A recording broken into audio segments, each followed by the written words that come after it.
Welcome to the channel and welcome to this 4,000 point game of Warhammer Age of Sigmar 3rd edition. It is Stormcast Eternals versus Ironjaws.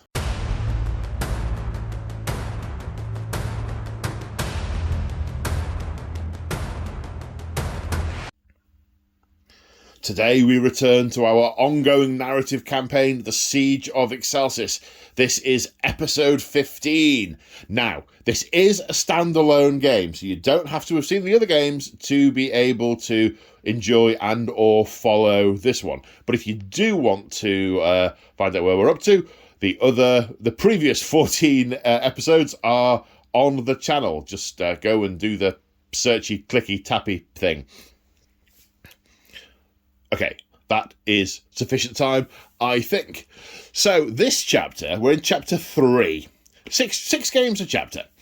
And chapter 3 is basically a lot of fighting. Now, all the games are, by the very nature of wargaming, they are all fighting. However, a lot of the previous games have been sort of, a thing happens, there's some story, another thing happens, there's some more story. And the timeline has moved on. Chapter 3 all happens in a very narrow window of time. It's after the walls to the city have been breached, and in response, Sigmar sends down a metric shed load of Astral Templars to try and reinforce.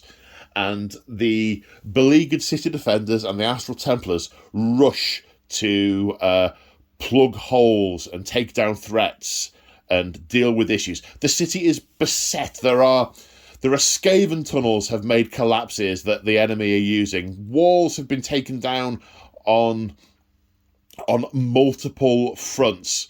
There are other surprises yet to come, and these all happen pretty much simultaneously.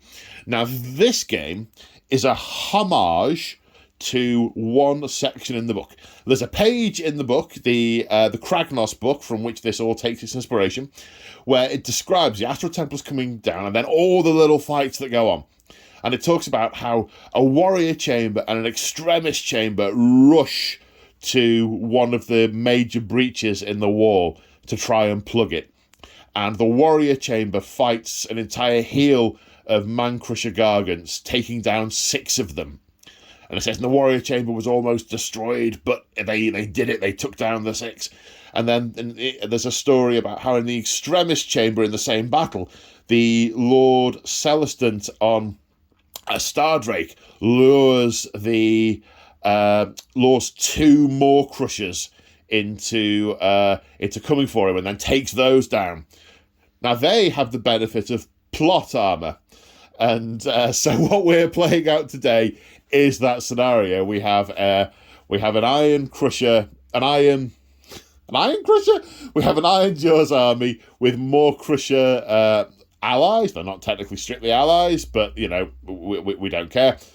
An Ironjaws army with 2 more Crushers and a minimum of 6 Man-Crusher Gargants. We have a Stormcast Eternal army with the best approximation of a warrior chamber we can get, and the same with an extremist chamber with a Lord Celestant on Stardrake. But we will come to those in a little while.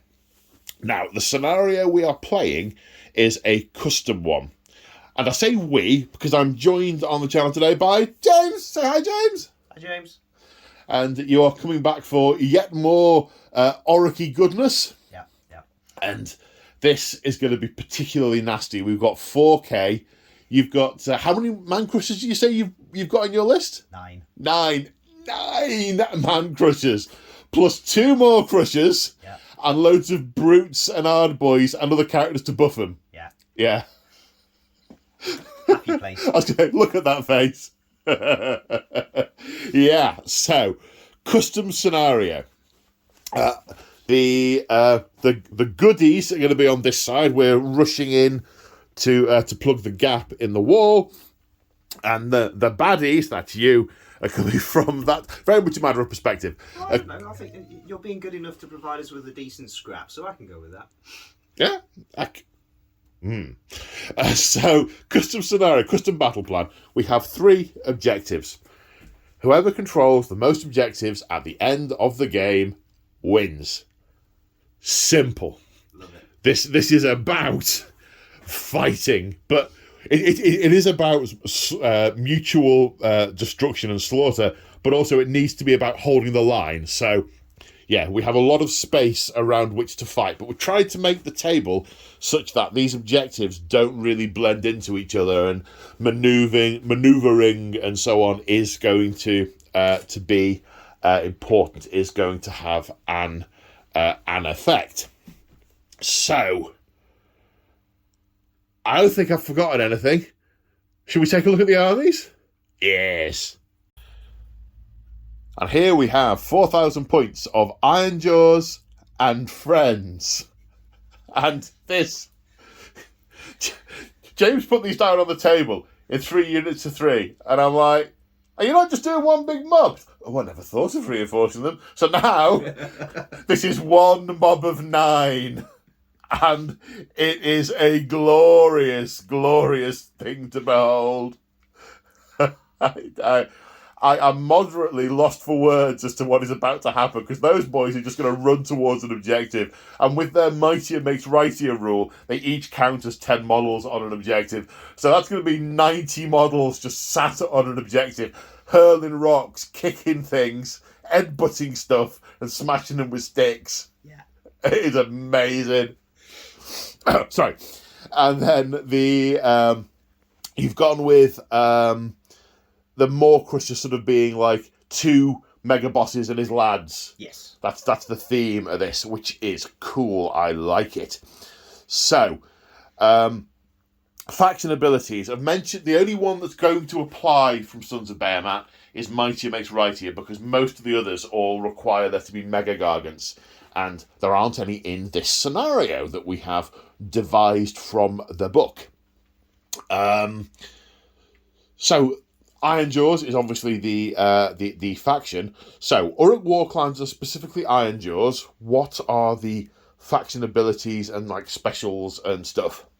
So, obviously, you got the iconic Wa, which for Ironjawz means once per battle at the start of the charge phase, they can declare an Ironjawz Wa. They get +1 to their charge rolls, and all of their melee weapons get an extra pip of rend. So that's the main thing they do. They also get Mighty Destroyers, which is a command ability that can be issued in the hero phase and gives extra movement in the hero phase. So it depends on the distance of the unit to the distance of an enemy unit. So yeah, if they're close to it, they can charge and stuff like that, can't they? If they're within 12 inches, they can charge. If they're more than 12 inches, they can do a regular move. And if they're within 3 inches, they can do a pile-in. And then they've also got Smashing and Bashing. So, sorry, smashing and bashing. Smashing and smashing and bashing. Yeah. Terrible diction. Yeah. That's very terrible typing in syntax. That's the word. Terrible syntax. So ordinarily, combat phases, I pick a unit, you pick a unit, I pick a unit. With the Ironjawz, I pick a unit, and if they wipe out a unit, I can pick another unit to go next before you get a chance to go. Yeah, I remember that. Yeah.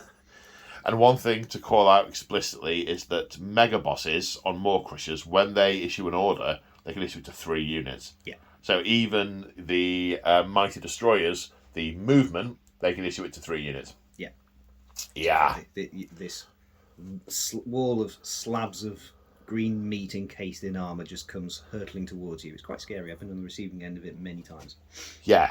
I mean, that likewise. And yeah. Yeah. So, are they all the battle traits? That's the main battle traits, yep. So, for their sub-faction, I've gone for, I think it's called the Crushers. Yep. So, all of the war chances in the army. That's... Yeah, in the hero phase. These boys. Yeah, there should be 3 of them. 2 yellow ones and a red one. Yep. So, all of the war chances in the hero phase, they can pick a friendly Ironjawz unit and... they get an extra point of damage to their melee weapons. Now, with the Crushers, you specifically target brutes or ardboys, and you can pick up to 3 units per war chanter instead of just 1. So basically, hang on. 1, 2, 3, 4, 5, 6, 7, 8. So if you do that right, yeah, they're all going to be +1 damage. Yeah. Yeah. Yowzers. So that's it for battle traits and stuff. For warlord trait, this chappie is going to be the general of the army. You're using your mini as the general? Yeah. Disgraceful, and exactly what I would do as well. Joe may recognise it because he ripped its head off with a Terrorgeist the first time we ever played against each other. Oh, damn Joe. Yeah. Not that I hold any kind of grudge. I'm part dwarf, I think. Anyway. I don't think it's a grudge. More, you intend to get retribution. No, it's totally a grudge. Totally a grudge. Yeah. So his warlord trait is Hulking Brute. So after he charges, he can pick an enemy unit within an inch, roll a dice, and on a 2+, it inflicts D3 mortal wounds. Okay, so it's like an impact damage kind of thing. His artifact is the Armour of Gork. Now, it's really heavy, so it reduces his movement by 2 inches, and he can't run. But on the plus side, he gets +1 to hit rolls with all of his melee weapons, and he gets a 6-up ward. Right. With his melee weapons, presumably it doesn't apply to the Maw-Crusher's weapons. I believe not, no. No, okay, that would make sense. Yeah, the Maw-Crusher isn't wearing the armour, is the dude on the back. Yeah. And I just imagine the Maw-Crusher going, I'm knackered, what? Have you put on weight? And then in the army, we've got 2 Weird Knob Shamans, a yellow one and a red one. So the yellow one has got Foot of Gork, because it's awesome. It's got really high casting value. It goes off on a 10, but it's got an 18-inch range. You pick an enemy unit within range invisible, and you deal 6 mortal wounds. And then, harking back to, I'm pretty sure we've done this one already, the episode where Kragnos crashed through and we had the Ogres. Oh, yeah. You then roll a d6, and on a 4+, you can do another d6 mortal wounds. And then you roll the dice, and on a 4+, you can do another d6 mortal wounds. Yeah, and keep going. Yeah. That's quite good when the Ogre did it. Yeah. No. Yeah. Yeah. And the red one has got Mighty Headbutt. Oh. So, casting value of 5, 16-inch range, pick an enemy hero within range and visible, and it does a mortal wound. If the hero is a wizard, it's D3 mortal wounds. I don't know any wizards. Fair enough. But with them being Weird Knob Shamans, if they have at least 10 other Orruks within, I think it's 12 inches, they can then cast, I think it's called Green Puke. Yes. Yeah. Like the old 2nd edition Weird Boy Power Vomit. That's it. Yeah, that's my favourite Orc psychic power of all time, just because of the picture on the book that it came with. Yeah, I do think I remember that. So yeah, they can do that in addition to casting the other spells. Nice. And we've got 3 War Chanters, 2 yellow ones and 1 red one. Yep. This one, the one without the ponytail, they get beats. So as they're hammering away with their clubs, they get bonuses. You have to pick which beat they have before the battle, don't you? So there's 3 to choose from. I've taken all 3. Yes, so, good man. This one's got Fixing Beat, which on a 3+, you can pick a friendly unit within 12 inches and heal D3 wounds. The other one, with the ponytail, he has got Get and Beat. In the charge phase, you can pick a friendly unit wholly within 12 inches, and they can attempt an 18-inch 3d6 charge instead of a 12-inch 2d6 charge. And the red one, Killer Beat. So in the combat phase, pick an enemy unit within 12 inches, and every friendly unit that targets that enemy unit gets +1 to hit. Nice. Yeah. And the thing I didn't say at the beginning is what everything was. These are obviously mega bosses on Maw-Crushers, as per the narrative. We've got units of brutes, 5, 5, 5, 10.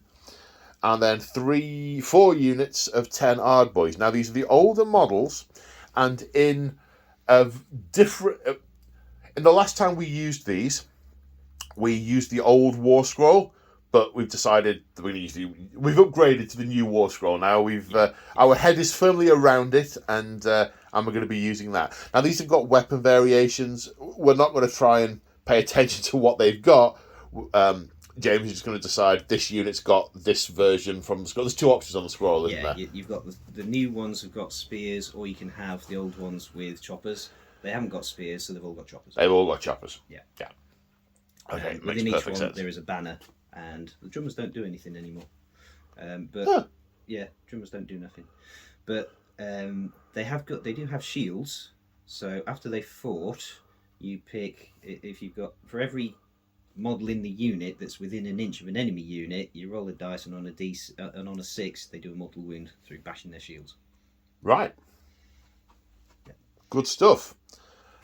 I know there's 9-man. We talked about those. I'm scared.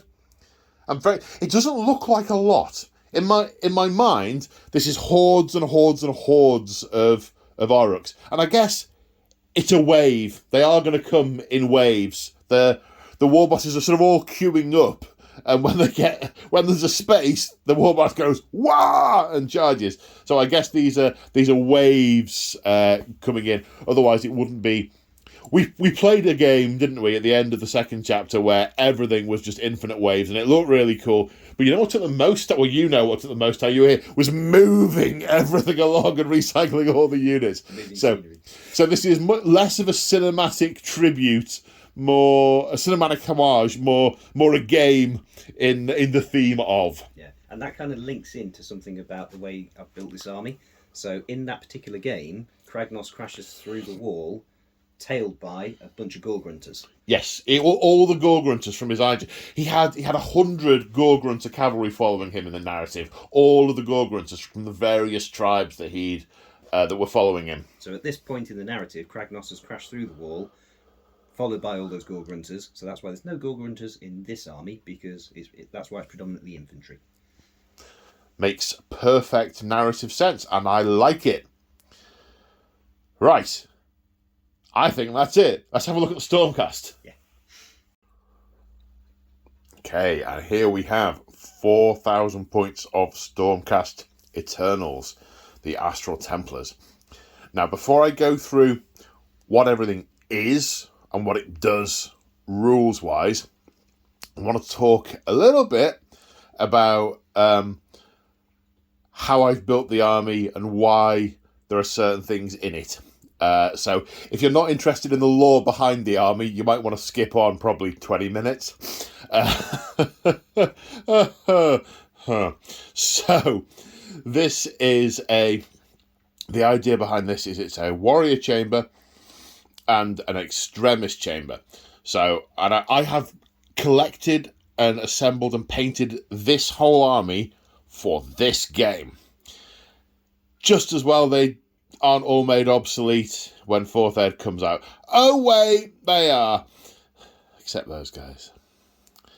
Anyway, but I'll probably get quite upset about that at some point. But I'll try not to do that today. So we're filming this. That's what I didn't mention before. When we were filming this. Because I was saying before to James, I forgot something. I'm sure I forgot something. Well, we're filming this after the announcements in 3rd Ed of what units are and factions are being taken out. And I know, like nearly everything James owns is going. That's the sort of whimpering from the corner there. Well, only about a third of what I own, but still a lot. Yeah. I was using more dramatic emphasis. Oh, sorry. Yeah, that's quite all right. Trying to evoke sympathy for me, I appreciate it. Okay, yes, indeed. So, yes, Extremist Chamber. Well, doing the narrative digging, the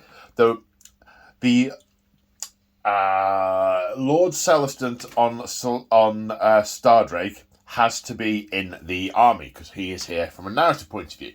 Now that all the Draco lines are in the Extremist Chamber, so he is a Lord Celestant of the Extremist Chamber.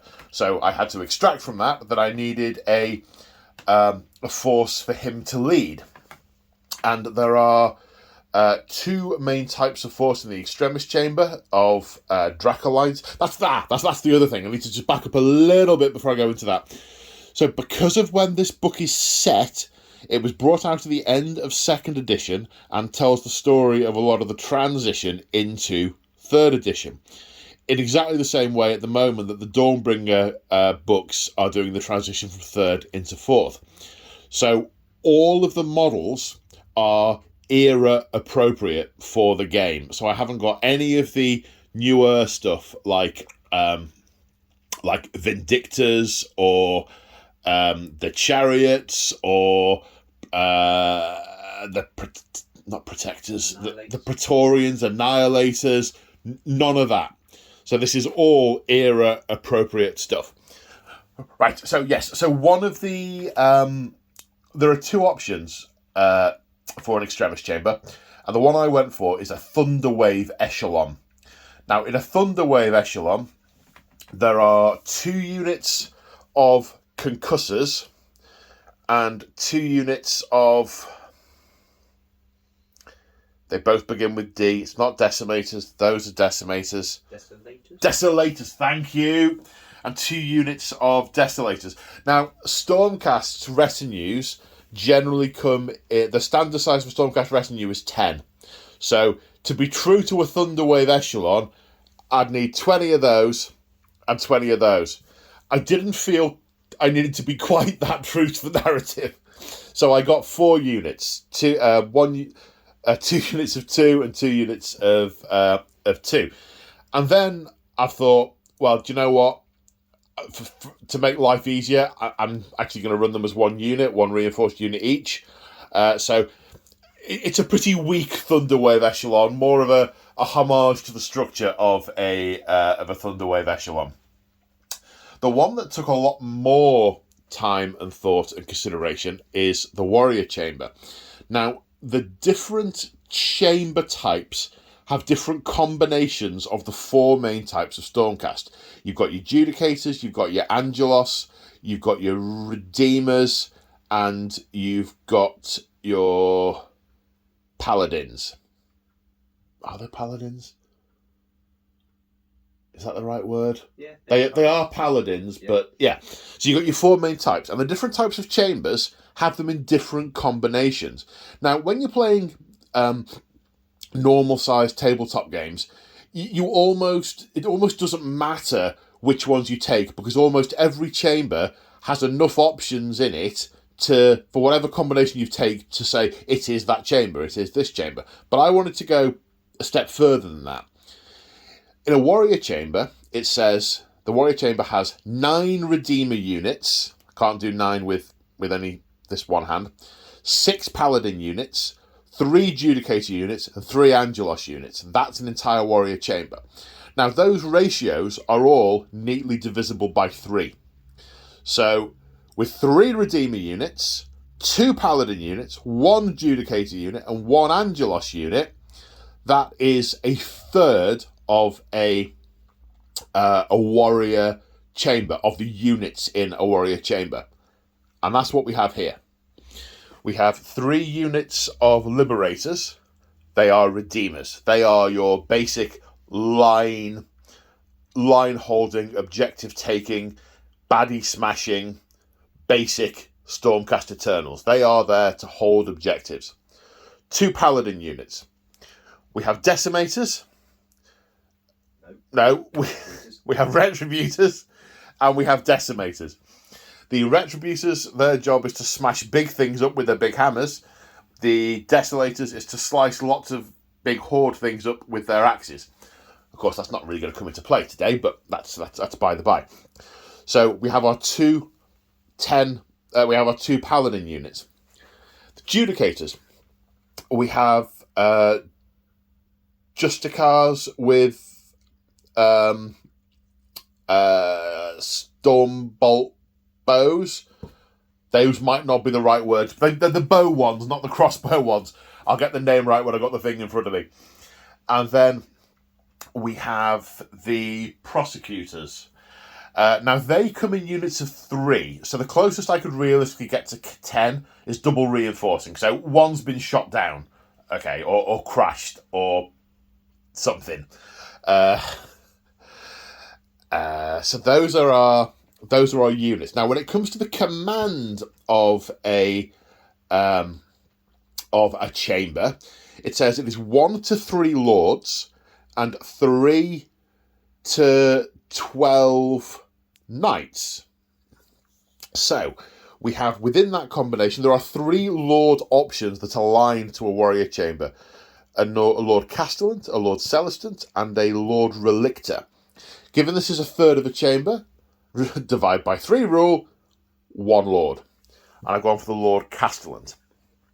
The whole chamber is fighting along the line, but this is the bit of it that's here. This is the bit that he is leading. The knights are 3 to 12. So, pardon me, divide by 3. We have 3 knights in this unit, in this army. We have the knight Heraldor. No, hang on, 1 minute. The guy with the trumpet is the knight Heraldor.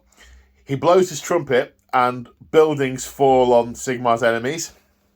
The knight Vexilor, who holds potent pendants, magical pendants of Sigmar's power, and knights Azeros, who hold Sigmar's light that he shines on the bad guys to burn them. And so they are the lieutenants of the warrior chamber. They are the knights. So now there are lots of choices. It's obvious with the lords, because there's 3 ones that sit in this type of chamber. The knights not so much. The knights, there aren't 12 options. There aren't even sort of 6 or 7. A lot of the other knights sit in other chambers, so I've just gone with these 3 knights because they make sense. I didn't want to bring stuff in that basically belongs elsewhere. You'll see my other games where there are the knight Venator with the wings and the bow, the knight Zephyros, the assassin. So they sit in other chambers. Knight Arcanum is a more recent one. Knight Incantor is a sacrosanct chamber. Oh, the poor sacrosanct chamber in the bin. So yes, I've gone with these 3 knights, and that makes up the combination. So this, in theory, is what I like to think of as a narrative representation of a warrior chamber and an extremis chamber. So now traits and stuff. So Stormcast Eternals have a bunch of traits. When they die, they go out in a blaze of glory. They might do mortal wounds to enemy units nearby. They also have to be either a Stormkeep host or the other one where they come down from Azir. Now, technically, these have just come down from Azir, but in the story, they aren't sort of popping in all over the place. They all came down in the centre of the city. Now they're rushing out. As such, this is a Stormkeep army. Now, what that means, it means a few things. And it all centres around Redeemer units, which are the 3 units of Liberators. In turns 1 and 2, any objective they are on in their territory, some stuff applies. But there aren't any objectives in my territory, so I'm going to skip over that. From turn 3 onwards, on any objective on the board, each of these counts as 3 models, not 1, for the purposes of holding objectives, because it is what they do. Only 3? Yeah, only 3, but I got 30 of them. So that's 90. That's exactly the same as the Gargants. Oh, level playing field. All units within 12 inches of them, including them, get +1 bravery. And if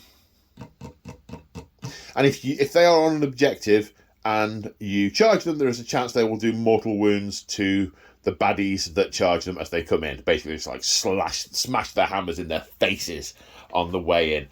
I'll cover specifically how that works when we get to that point. So that's their thing. The Retributors, their thing is blast to ashes. I mean, they have 3 attacks with their hammers. The hammers do mortal wounds. 6 is to hit, go straight through to mortal wounds. Blast to ashes. The Desolators. What were the big ones called? Buffering. Desolators? No, they're Desolators. The little ones are called Desolators, and their thing is if they are outnumbered, they get +2 attacks each. When they're being outnumbered, things aren't going well for them because you have no units that are bigger than their starting size. So that's probably not going to come into play much, but don't know. That's their thing. The Judicators, their thing is long range and 6s to hit, go straight through to mortal wounds. They are big and shooty. As I said, the Knight Heraldor makes buildings fall on bad guys. The Knight Vexilor, his magic flag can be used once per game. Basically, lets me pick a unit up off the table and redeploy it anywhere within 9 inches. But it basically turns them into lightning and then pops them down somewhere else. So it's a redeploy. The Lord Castellan can be used to give a buff to the save of nearby units. And the Light of the Knight Azuros, I believe I'm saying it debuffs enemies in combat. I think it's like -1 to hit they get. I'll obviously double check that when it comes into it. The prosecutors, they have loads of attacks in melee. They've got 3 attacks each, and they can throw their hammers up to 12 inches. I think it might be 18, but I think it's 12. It could even be 9. Short range.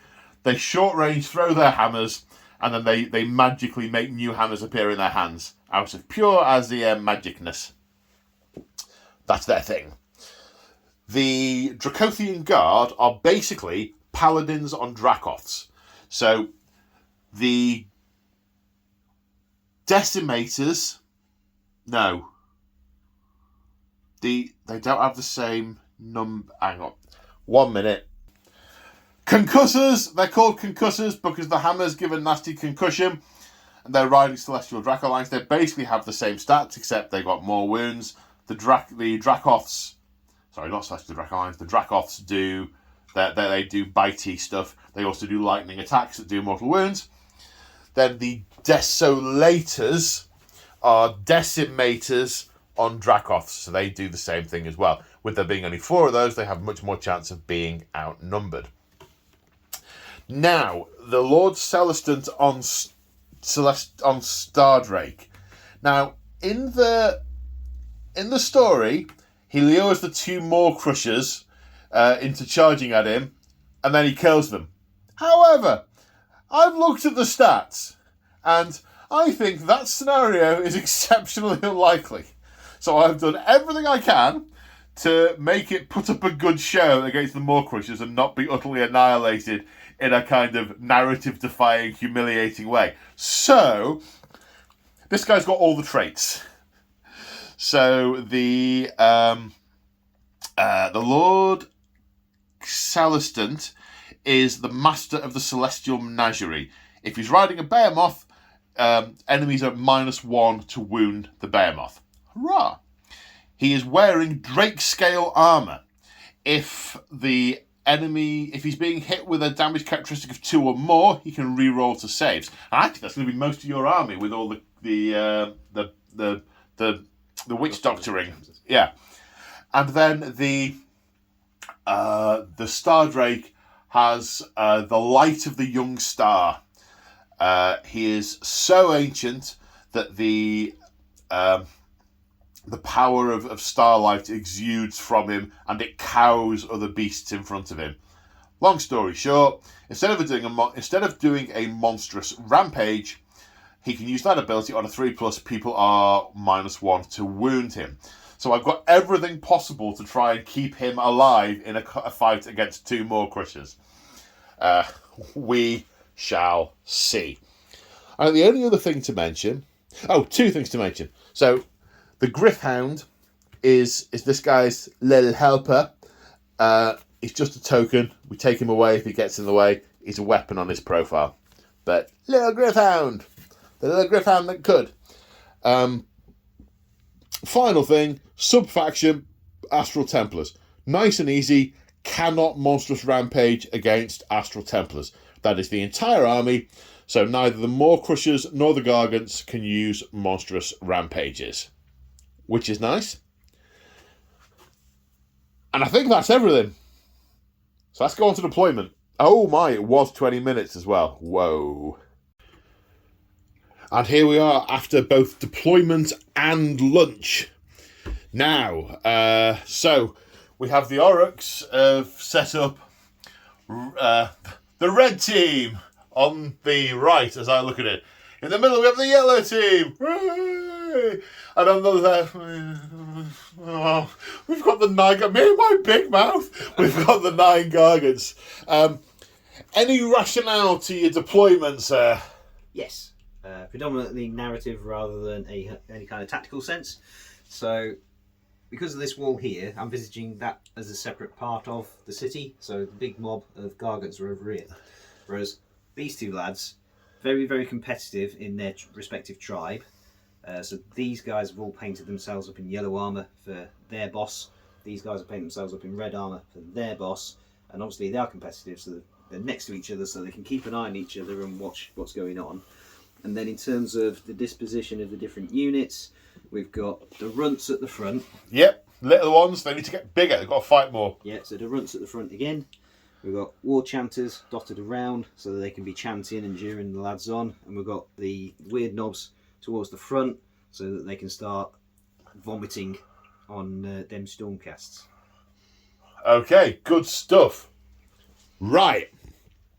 Now, Matt, can I come round to your side to point at mine? It might be easier. Right, so my deployment. Well, there was some logic to it. A lot of it was fitting stuff in where there was space. The first bit of logic was 1 unit of Redeemers to the Liberators per objective.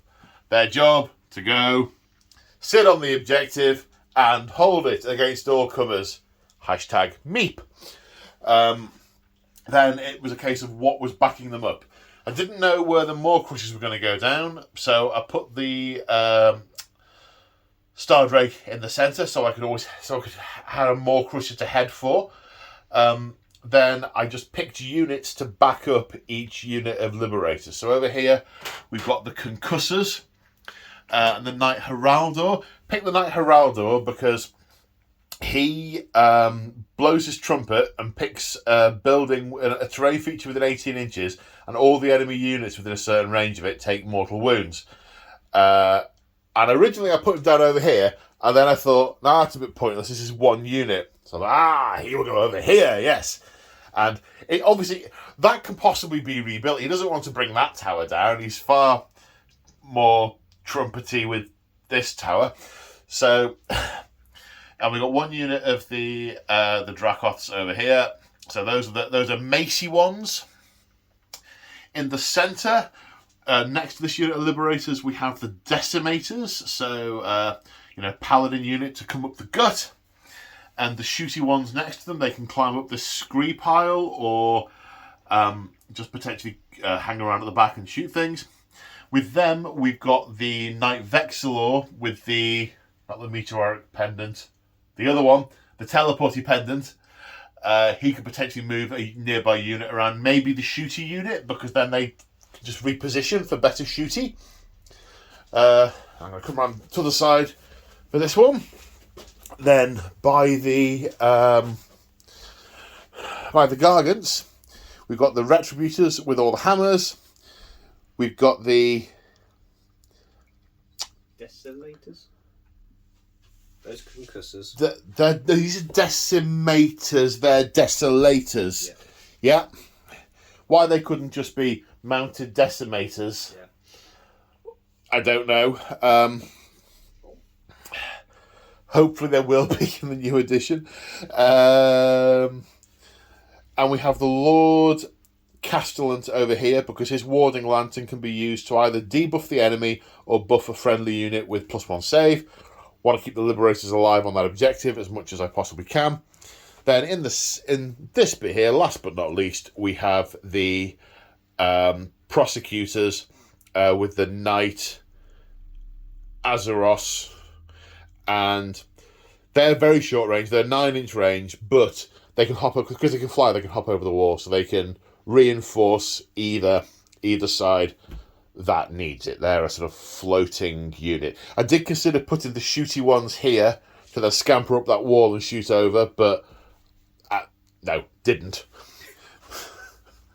Considered it, but didn't.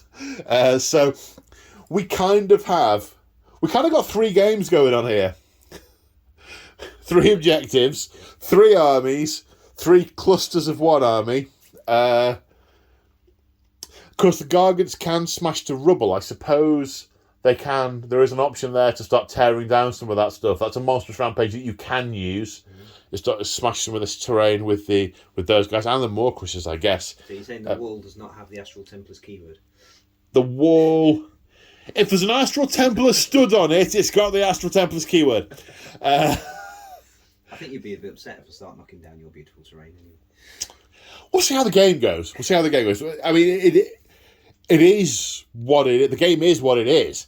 I like the terrain as it. It's a funny story with the terrain, actually, because we were scheduled to play this game in, I think it was early November, and there was an emergency and one of us couldn't make it. But I'd already set up the table, and I had another game coming afterwards, so I had to dismantle it. So I took loads of pictures of it, and then last Thursday, I was looking for all the different camera angles. And I don't know why I was trying to recreate the exact same table. It would have made no difference. Thinking about it, I imagine it was simply because it took no thought on my part. Effort, but no brain work, because that is a premium at the moment. Speaking of which, that's enough brain work. Shall we roll to see who has priority, sir? Indeed. Best of luck. This is going to be fun. Thank goodness for that, because I don't know whether I want first turn or not. So it is no longer my choice. Do you know whether you want first turn or not? I think I do not want first turn. However, you got loads of shooty things. Can I have a moment to think? You may. So after a little bit of deliberation and some checking of stuff, James asked me a very good question. Have I picked a Holy Order? I always forget them. It's a once per game Stormcast Eternal ability. I have picked Steadfast March, which means once per game I can issue an order to a unit in the hero phase. That unit may charge after it has run. There are a lot of different choices, and they're all good, but it feels most Astral Templary, because wherever they are in the lore, every time they see anything big, because they're used to slaying monsters, they want epic stories sung about themselves. They sort of yell in jubilation and run towards it, like the other lot did with Kragnos 20 minutes ago. So that's my Holy Order, and a little bit of consideration later. You're taking the first turn, aren't you? Yep. Okay, Orruk Warclans and friends, turn 1. So hero phase so far. Both the generals have gone for heroic leadership. The Orruk passed, the Stormcast failed. So command point generated there. Both the weird knobs have gone for Mystic Shield. Lots of green wire energy building up, agitating them, making them more impervious to damage. Been placed on this unit of brutes, and was it this unit? Yep. And this unit of our boys. Now, both war bosses, mega bosses on Maw Crushers are issuing mighty destroyers. For those new to the channel, we don't limit multiple uses of the same thing, because if it makes narrative sense to do it, it makes narrative sense to do it. These guys are competing. There's no way one of them isn't going to urge their people on just because the other one has already. Doesn't make narrative sense, so that's what we choose to do. For those of you who haven't rage quit, the other thing, talk me through the war chanters. So this war chanter has been yelling out the ability. I can't remember what it's called. Brain's gone dead. So this war chanter has been yelling out his violent fury to this unit of Ard Boys and that unit of brutes. Yep. And this one has been yelling it out to that unit of Ard Boys, that unit of brutes. And because it's a kind of like something you can beat out and yell out, these are inspired by it as well. Yeah, but he doesn't sort of tap them on the shoulder and go, "Excuse me, lads, would you now mind being furious? Yeah. If I bellow, will that make a difference?" No. He does his thing. He's a sort of like tribal musician. Yeah. And they can hear it. And this guy is G'ing up this unit of Ard Boys, that unit of brutes, and that unit of brutes. So as you said in the introduction, pretty much the entire army is now buoyed up to do extra damage, to do violent fury. And now all the mighty destroyers in, you can move that unit, that unit, that unit, that unit, that unit, that unit. Yeah. And as if by magic, And they've moved. It's so yes, this is still the hero phase. Jameson hasn't had his movement phase yet. So they've all moved with Mighty Destroyers. Something to call out that we forgot at the beginning that we just remembered. So viewers of previous episodes will know that there are realm rules that apply to the campaign games from the Kragnos book. The two ones that are relevant are, one is the ability of any wizard to cast a wild form spell, which gives you bonuses to move and charge. We'll cover the specifics of that if James elects to use it with either of the weird knobs. The other is that each unit from the Destruction Grand Faction... Grand Faction? Grand Alliance. Grand Alliance, thank you. Grand Alliance gets +1 move and +1 bravery. So they have moved an extra inch, as this Mighty Destroyers lets them basically do a move. Speaking of moves, after those 6 units have moved, we're now on to the movement phase. So here we are at the end of the movement phase, and also the end of the turn. It's easier to say what didn't do things. That Maw Crusher did not run. It was able to get to where it wanted to without running. That Maw Crusher, the slightly less slow, because that one's got a really heavy Mega Boss on him. This Maw Crusher also did not run. Everything else has run, including the Gargants with a 9-inch or the 6-inch run. So, also, there are only 3 units that have got shooting attacks. Both Maw Crushers and the Gargants lobbing rocks. All out of range or ran. James is on all 3 objectives. We've decided that the yellow colour is going to be for the Orruks and the orange colour objectives will be for me. So if I take any of these objectives off him, they will flip to orange. No shooting, no charging, because everything ran apart from things that are out of range, and no battle shock. So, Stormcast turn 1, and I think there's going to be some charging. Yes. Okay, so, my hero phase, and this is going to be pretty quick. Heroic leadership. No. Heroic leadership. Also no. That was quick. I have one ability I think I need to put on, and that is the Lantern from the Lord Castellan. He's going to shine it on this unit of Retributors to give them a +1 save. So they now have a 2+ save. Liberators with 2+ saves. But, 9 Gargants. 9 Gargants. If I lose 2 dudes, you outnumber me. With Gargants. Ah! Sorry. Right, so I have no spells to cast, no prayers to incant, no command abilities to use. I think it's my... But 1 minute. No, there is one more to use. I'm going to use Steadfast March, my Holy Order, on these guys, so they can run and shoot. And they are going to, at the double for a command point, to get the full 10-inch move. And they are going to slam into those Gargants. But, yeah, there's going to be a lot... Right, movement phase. So here we are after movement. On the right flank, the Liberators and Concussors have moved up, ready for a charge. The Knight Heraldor following them. In the centre, the Decimators have moved, again, ready for a charge. The Liberators also. They're both within 12 inches of the Knight Vexillor. His Pennant lets them re-roll failed charges. So it's like a 7-ish charge for those. So I should be able to get something off in the centre. The Prosecutors and Knight Azeros have flown up, be able to throw some hammers in and potentially charge. These guys have the potential to charge 3d6 inches, so they have got some charge-tasticness to them. I tried to move them up onto the Scree Hill. It proved monstrously impractical, so they've sort of come round the corner, and different ones will get views at different units for the shooting. The Stormdrake positioning itself for later charge, trying to lure in the Maw Crushers, lure them in, boys, lure them in. Then the Retributors forced marched 10 inches.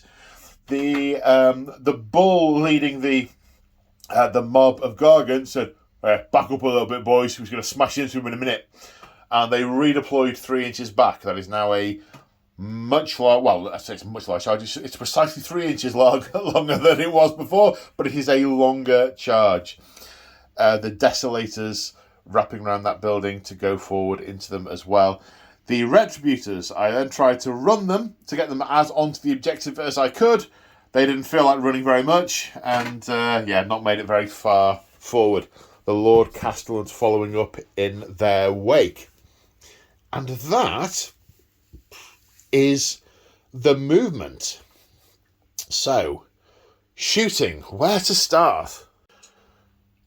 So the standing order from the Lord Castellan to the Extremist Chamber, but then again, he's in overall command of the army here, so across the board, is to cut the head off the snake, take out the leaders. He's going to try and deal with the 2 Maw Crushers. He wants other people to try and knock out the other rallying points. The Dracolines can smell magic. This guy even has a special rule to buff friendly wizards and debuff enemy wizards. So the smell of magic in the air, these guys are in range to shoot at the Weird Knob. So they're going to shoot at the Weird Knob. The 2 at the back are going to shoot into the Ard Boys. So their lightning attack has a special rule. Instead of the normal sequence, you just roll the dice on a 4+, the target takes D3 mortal wounds. So 2 against the Weird Knob. No. 2 against the Ard Boys. Yes. Each doing D3 mortal wounds for a total of 2 wounds, kills an Ard Boy. So it begins. And over here, 3 of the Dracothian Guard are in range of the Gargants. So 3 rolls, 2 pass, 2d3 mortal wounds for a total of 4 wounds. Now we come to the Prosecutors. 9-inch range with their pair of Celestial Hammers. They have 3 shots. 5 of them are in range, including the Prime. 16 shots at these Ard Boys, hitting on 4s. And wounding on 4s. That's 5, 6, 7 hits. That's 3 wounds at Rend 1. Force the save. All save. Right, now the Judicators. I want to shoot them at this unit. There are 3 that can't, however. So everyone apart from those 3 are going to shoot at those. We'll do that in a second. Of the 3 that can't, 2 can see those brutes. 1 cannot see them, is going to shoot the Ard Boys. So the ones against the Ard Boys. 3's to hit. A 6 goes straight through to a mortal wound. 3 to wound. 1 save at Red 1. So I need a 4. Yes, so a point of damage on those Ard Boys from the mortal wound. Then against the brutes, that's a mortal wound and 3 hits. And 1 more save. Yep, they're the ones with Mystic Shield. Mystic Shield, yep. So back to 4s. Yep. No, so 2 damage taken there. Now with the remaining, including the Prime, there are 11 shots with Skybolt bows, which is what we've been firing with so far, into that unit of brutes. That's 3 6s, that's 3 mortal wounds. 4 more hits. 3 of which wounds, so 3 saves at Rend 1. 4s. Save all of them, so those 3 mortal wounds. Now we have 2 Shockbolt bows. They are D6 shots each for a total of 7. Now these, the reason I haven't rolled them all together is because these do not do mortal wounds on a 6 to hit. It's only the Skybolt bows that do that, not the Shockbolt bows. So 4 hits on 3s, wounding on 3s. 1, 2. 2 saves at Rend 1. 4s. No, 2 fails. That's 5 wounds go through in total. 5 wounds in total. And last but not least, we have the Lord Celestins on Stardrake. The Stardrake, not the Lord Celestin, the Stardrake opens its maw and a rain of stars comes pouring out And into that Maw Crusher. 4 attacks at this profile to hit on 3. It hits on 3s. 30-inch range, I should say. That's 3 hits. It wounds on 2s. 3 wounds. Has a rend of 3. I need to check my armor save. So he has a 4-up save, so they go straight through, and they're 2 damage each. But because of the armour of Mork, was it Gork or Mork? Gork. He has a ward save of 6, was it? 6 plus. So 6 ward saves of 6 plus. No. Non-converted, so he has taken 6 damage. How many do they have? 18. 18. Okay, reasonably happy with that. Right, charge phase. The Retributors now need an 8-inch charge. That's a 7. Let me measure that again. Forward to victory. It needed an 8. Come on.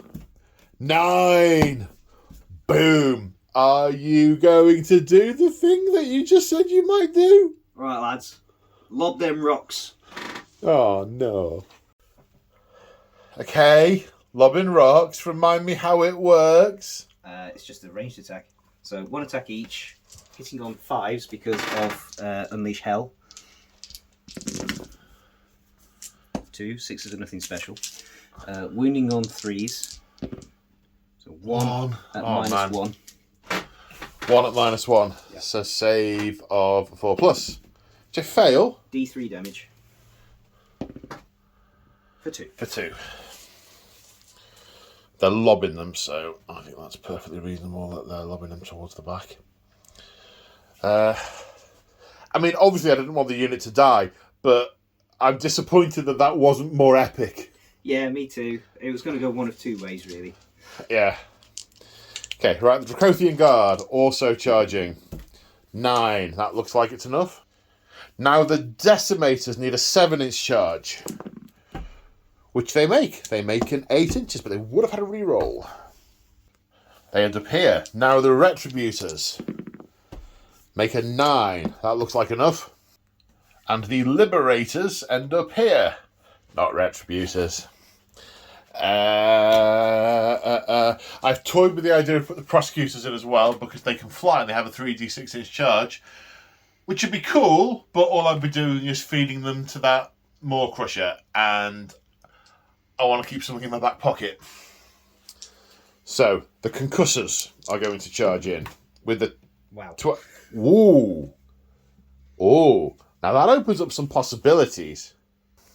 But just before we move these, we just realised that the Knight Heraldor didn't do his shooting attack, and James has very kindly offered for me to go back and do it because nothing else has changed here. It's still...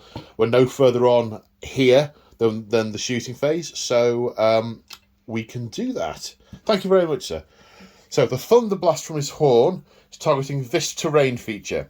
Any enemy unit within 3 inches of the terrain feature on a 2+ takes D3 mortal wounds.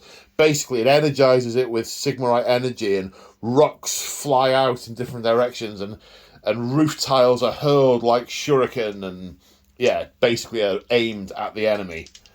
So we have Brutes, Ardboys, and Maw Crusher. Ardboys are hit for 3 wounds. Yellow Ardboys are hit for 2 wounds. Maw Crusher is hit for 1 wound. And then returning to the 12-inch charge, they're smashing into the line here. I did briefly consider snaking them through to take out the weird knob, but that would be suicide. As it stands, they're just smashing into the front rank. I'm not making any distinction about what mobs what. Then the Liberators are going to charge into the Ardboys with 9. And we end up here. Right, monstrous rampages. You may not target any of my units, and mine is not in combat, so no monstrous rampages. Now we have combat, and I need to decide where I'm going first. So we are starting with the Retributors, activating those first into the Gargants. Piled in, there are 3 I can't get in, so whilst I did still connect, that redeploy has saved you from 10 extra attacks, one of which is the prime, which is why it's 10, not a multiple of 3. So 7 guys, 21 attacks, all out attacking, hitting on 2s. 6s blast to ashes and go straight through to mortal wounds. Then wounding on 3s. Okay. Rend of 2. So that's Straight through. straight through? Yep, and you've got 5 of them save. So that's 5, 2 damage, 10, 20, 26 damage. I seem to think they got 13 each. 12. 12. So that kills... So one's already taken 4 damage. Yep.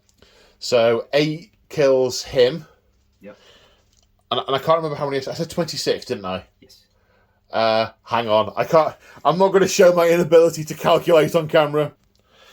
So 2 are killed and 1 has taken 6 damage. Now they have the Timber special rule. Timber!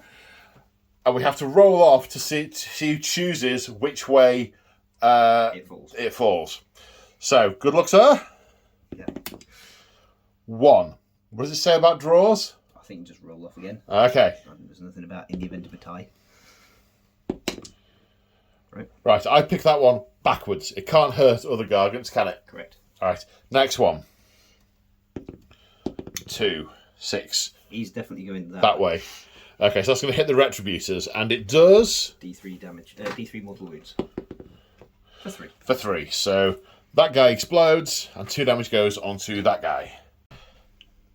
Then James choosing to activate the Gargants and pile in to try and take out as many of the Desolators as possible to reduce the incoming damage. On piling in, there's 2 guys into the Desolators and 2 guys into the Retributors. The bull gets an extra attack. The one who's injured loses an attack, so it's a wash. And I just reflected to myself, I wish the Lord Castellan to shone his lantern on them. They get an extra point of save instead of them. I mean... Hindsight's a wonderful thing, but it's not as good as foresight. Well, quite. Right, so massive clubs going into the Desolators, hitting on 3s. Only 1 miss. 6 is nothing special. Then 3's to wound. 4 get through. At -1. At -1. So 3 plus saves become 4 plus saves. 2 damage each. Only 2? I thought you were going to say 3. Okay, so that's 8 damage. But there's more. Oh, no. I know. Alright, well, then 2 mighty kicks. Hitting on 3s. 2 hits. Wounding on 3s. 2 wounds. -2. -2. 2 saves of 5 plus. 1 pass, 1 fail. D3 damage. 4. 1. For 1. Keeping a little track of how many wounds. And 2 headbutts. Hitting on 4s. 1 hit. Wounding. On 3s. Yep. -3. Ooh, 6 up save. No. And I just realised I should have rolled those separately, because depending on which one hit him, it either does 4 or 3 damage. Well, roll it off 50-50. Yeah. So Odds it was the extra damage, even as it wasn't. Odds it was the extra damage. right, so that's 4 damage. And 4 damage. Right. And that, did I roll to save for that? Yes. Yeah. Okay. And I failed, did I? Yes. Right. Okay. Right. So that's a total of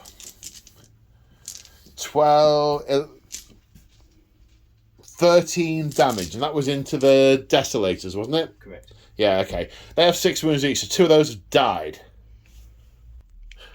Blaze of Glory. 2 mortal wounds in return. So I was going to say to myself, oh, new model syndrome. Then I looked at the army. It's all new models, so there's going to be a lot of that. Right, same again on the Paladins. Maybe I'll pass some saves this time. Well, we'll see. So 8 massive clubs hitting on 3s. I think you knocked that wound counter over. I think it was a 2. That was a 2. Yeah. Then wounding on 3s. 3. 3 saves of 4 plus. 1 fails this time. Yeah. 2 damage. 2 damage. Then kicks. Hitting on 3s. 1 hit. Winning on a 3. Yep. -2. Saving on 5. No. D3 damage. Yep. 2. For 2. And then 2 headbutts. Hitting on 4s. Both hit. Winning on 3s. Yep. -3. 2 saves of 6+. No. 4 damage each. Yeah, it's the headbutts that do it, isn't it? It is, yeah. Yeah, so it's a 12 damage there. Including damage already taken, that is 4 casualties removed in total. Blaze of Glory for too many dice there. 3 were in Blaze of Glory range when they died. For no mortal wounds. Ow! Right, my turn to activate. I'm going to activate the concussors. 2 going into those hard boys, 2 going into these hard boys. Lightning hammers, 3 attacks each, hitting on 3s. 6s blast to ashes and do mortal wounds. Wounding on 3s. 2 wounds, rend of 2, so they're going to have 5 up saves. 1 pass, 1 fail, another 2 damage. So 4 damage from the lightning hammers. Then we have the claws and fangs, 3 attacks each. The 6s are nothing special. Wounding on 3s. 4 wounds at rend of 2, so saves of 5+ again. 2 damage each, so that's 8 damage in total. So 4 dying. The guy who brought a drum to an axe fight, he removed as a casualty as he regrets his life choices. Then the 2 into these brutes. The lightning hammers, hitting on 3s. 2 6s go straight through with blast to ashes. And then 1 wounds at -2. They've got Mystic Shield on them, so they're back to a 4+. Yep, quite right. Nope. No, so that's 3 go through to them. Then the claws and fangs, hitting on 3s. That's 3 hits. Wounding on 3s. 1 wound, render 2, 4 up save. Nope. No. Okay, so that's 3 dead in total, 6 damage. And some dead Ardboys. But from one unit of Ardboys to another, which is where James is activating and has piled in. 4 of them can make it into the Liberators, 2 into the Decimators. Now, they have a rule called Shield Bash, which it's a really gamey wording, but basically it lets you pick a target within an inch and then Shield Bash and do some potential damage to them. But the way it's worded is weird. And it's basically a model can hit an enemy model within an inch of it, but it makes you choose between a unit. We're saying, no, stuff that. These 2 guys will be able to shield bash the Decimators, and these 4 guys will be able to shield bash the Liberators, because that is what makes sense. So that's how we're playing that. But before that, we have the general attacks. So are we doing the 4 or the 2? Doing the 4. Doing the 4. Okay, so 4 guys into the Liberators with 2 attacks each. 3s and 3s. And 3s to wound? Yep. 3. At -1. Render 1. 3 saves of 4+. 1 gets through. 2 damage each, courtesy of the Warchance's Violent Fury ability. So that kills that guy. And Blaze of Glory? No. Now 2 into the Decimators. 4 attacks hitting on 3s. 2 hits. Wounding on 3s. 1 wounds. Wounds saving on a 4 after the rend. No. I'm a little bit annoyed. Because I deliberately chose the order of these so that you might kill one of those, so then when I attacked back, I'd be outnumbered. Still might. Shield Bash. Oh yeah, that's a good point. Yeah, look on the bright side. I might still kill one of your... You might still kill one of my guys. Hooray! So into the Liberators. 6s on... Oh, hang on. There aren't 4 within an inch range anymore. Ah, good Because point. you killed a guy. It's 2. Yeah, 2. Go on then. How does it work again? Is it on a 4+? 6s. 6s. Nothing. And then to the other. Nothing. Oh, my guy lived. Oh, what a shame. That's cost me 18 attacks. Well, not really, but I mean, wow. Right, now I'm activating these Liberators. After piling in with the Space Maid, 7 of them in combat, including the Prime. 15 attacks, hitting on 3s. Now, the trickier bit with Liberators, wounding on 4s. I guess it's because they make their weapons flat. They should put some kind of blade on them. Wounding on 4s. There we are, laughing at my own joke. 6 at rend 1. So back to 3 at saves because they've got Mystic Shield on them. Failed 2. Okay, 2 damage. 1 had a point of damage already. Yep. And that kills that one and transfers to another. Now these hard boys activate. 6 in, 12 attacks in total, hitting on 3s. That's less than that. That's that many hits. 7 hits, wounding on 3s. Okay, 4 wounds, saving render 1, yeah? Yep. Saving on 4s. 2 go through, 2 damage each, of course. That's 4 damage taken on one of them. Not enough to kill one. Nope, but shield bashes. Oh, yeah, 6. On 6s, you get 2, then you get 1. This time, hooray! You didn't kill one of my guys! Dear. Now, I've activated the Decimators. We've moved the wound dice just to make positioning a little easier. 4 Decimators are in. 5 attacks each, plus 1 from the Prime. 21 attacks, hitting on 3s. Then wounding on 3s. So that's 11 saves at rend 2. 5s. So what's that? 3 saved, 8 failed. So 8 failed. 8 divided by 2 kills 4. One of them was already damaged. Yep. And yeah, so 8 damage. Now we have these brutes. 4 guys, including the boss. So that's 2, 4, 6, 8, 9. 9 attacks in on 3s. Yep. Hard boys, not brutes. Hard boy. I guess so. I can't get that to stick in my head. I really can't. 8 hits. 6 wounds at -1. 6 wounds at -1. 6 saves of 4+. 4 fail. They are 2 damage each because of the noisy guy. Yeah, so Violent Fury from the War Chanter. So that's 1, 2, 3, 4 die. And Blaze of Glory is a thing. 1, 2, 3, 4, 6, 7, 8. Nope. No one gets electrocuted. So you 1 within an inch. Shield bash. You do 1. Nope. Oh, okay. Now these Liberators have activated and piled in. 2 attacks each, plus 1 for the Prime. Hitting on 3s. 5 hits, wounding on 4s. 1 save at rend 1. Need a 4. Saved. Which you get. Now we come over to the Desolators, having piled in. They are outnumbered by the Gargants, so Cleaving Blow comes into effect. They have 7 attacks each with their axes, hitting on 3s. 5 hits out of 14. Wounding on 3s. 2 at rend 2, so they go straight through. Yep.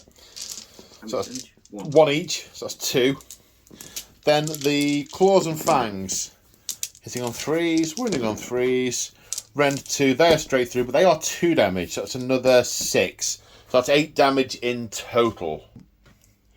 So this guy takes enough damage to die, and the other one obviously takes some wounds as well. We need to roll off for Timber. Pair of 1s. Oh dear. Okay, that way. Away from my guys. Right, now we come to Battle Shock. I've got 3 units that can fail. The Retributors are wholly within 12 of this Redeem unit, so get +1 bravery. The Desolators are not, so they don't get the +1. There's every chance of losing loads of this unit, so I'm going to spend my remaining command point. See, there it is. There. And use Inspiring Presence to auto pass. Those guys I will roll the dice on. Anything but a 6. Woohoo! That was close. Then over here, this unit of Liberators, they lost 4. 4 plus 6 is 10. Their bravery is 8. 2 of them, let's say, succumb to their wounds. Let's be generous. So this unit of our boys lost 4. Their bravery is 5. They get +1 for having their banner and +1 for the realm rules. So they have a total of 7. D6 plus the 4 that died. 7. Is 7. They are fine and dandy. This unit of our boys lost 6. So 6 plus D6 is 12. 5 run. That's the unit. Yep. And I've just realised something. I forgot Lay Low the Tyrant. It's not going to affect there, because on a 4+ Liberators, if they're on an objective, do D3 mortal wounds to another enemy unit, but it will affect over here. It could affect over here. 4+, yes, D3 mortal wounds. That looks like a 2. It looks like a 2. So that does kill the guy who was injured and put a wound on someone else, which will change the number, of course. So they now lost 5. Ooh. Oh! Getting the 6s now. To 11. So 7, 11, 4. Yep. 4 run. And this unit lost 3. 3 and 3 is 6. They are fine. Yep. And now the Gargants. Their bravery is 7. +1 for the realm is 8. They have lost 3. 3 plus 1. They are good. They're happy. They're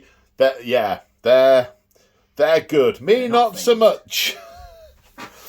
So that's the end of battle round 1.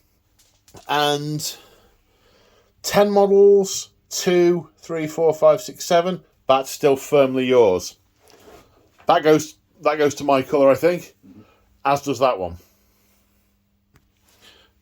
So we have changed the colour. It doesn't make any difference till the end of the game. It's just a nice bit of ebb and flow. Now, priority roll for next turn. Could be interesting, you too. 6. I very much needed that. Yeah, I think so. Okay, so we are in the Ironjawz hero phase for turn 2. First things first was the heroic actions. So it's the Maw Crusher's finest hour. And the Knight Heraldor has used heroic leadership and created a command point. Next, the Weird Knob Shaman cast Mystic Shield and has put another point of save onto the Maw Crusher. There's not going to be any taking him down this turn. And then because he's within 12 inches of 10 other Ironjawz models, he gets to cast Green Puke. Yep. As his next spell. So casting value is 6. Yep. Cast on a 12. And then I draw a line 2d6 inches long from his base. So 9 inches long, going that way. Okay. Any enemy unit that it passes over suffers D3 mortal wounds. Okay. For 3. For 3 mortal wounds. Okay, so that's going to put a wound on and kill him. Put 2 onto this guy, and he goes off in a blaze of glory. Back to the soul mills, ready to be reforged for 1 mortal wound. Then the other shaman is going to attempt to cast Foot of Gork. Needs a 10, I think? Yep. Ooh, so close. You just had a couple of 12s as well. Yep. And I don't think you'd be in range for... You might be able to Green Puke the Desolated if you get a good roll. Well, that's the casting roll. That's the casting roll. That's what I needed last time. It is, indeed. And I need to save again, really, for the range. Yeah, he wants to be big. No. Well, it was worth a try. Yep. Okay, and are you able with... Is it Basham, lads? Violent Fury. Violent Fury. It's like 1, 2, 3, 4, That's 5... the only unit that can't, because they're just over 12 inches out. Ah, right, okay. If you'd have killed him, they would have been within, but he's the one thing that's keeping them more than 12 inches away from that war chance. Right, okay. So they're 1 damage now, not 2 damage. They're slightly less vicious. Okay, already the beats relevant. Yes, fixing beat. I can't remember which guy's got it. I'll have to check my book. So it's the guy stood next to the general on the Maw Crusher that has the fixing beat. Yep. And on a 3+, was it? Yep. No. Okay, the beat is not... It must be the Maw Crusher that's been stabbed up, not the actual war boss. Yep. that's not feeling the beat. Feeling the beat. Any of the other beats relevant at this point in time? No. Okay. Right, any other activities? No. So I'm going to use the CP that he generated to attempt to rally these liberators on 6s. 2 come back! The 2 that ran away! They thought better of it. They ran this way, saw him, got the look, and turned around and ran back. Oh, it's funny because they're cowards. So, we're now at the end of the movement phase. Nothing's moved over here because that's one unit and it's in combat, so there's no movement to do there. In the centre, these boys have come forward for a fight. These brutes are running forward to clobber this stuff. The Maw Crusher has manoeuvred round to do similar. The War Chanter and the Weird Knob have moved up, as have the brutes at the back. Then over here, basically everyone's moved out the way for the Maw Crusher to come racing in. I spent a CP to redeploy here. Only rolled a 2, so I didn't move back too much. If possible, I want to not be tagged by that Maw Crusher, but I don't think that's going to be that's unavoidable at this point if James wishes to engage them. So that's the movement phase. Right, shooting. Now, are you in range with your inward bursting roar? Yes. I just shut the book for some strange reason. And it's just jogged our memories, something we didn't cover at the start, mount traits. So this Maw Crusher is a fasten, which means once per game it can make a move in the hero phase.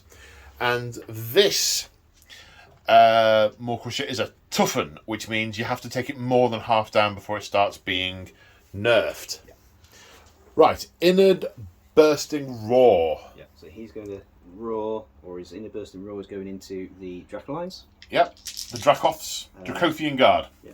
So the Dracolines are the pink ones that Joe's got. Yes. I thought they were the same, but they are not. They're sort of cat dragons. These are sort of dog dragons.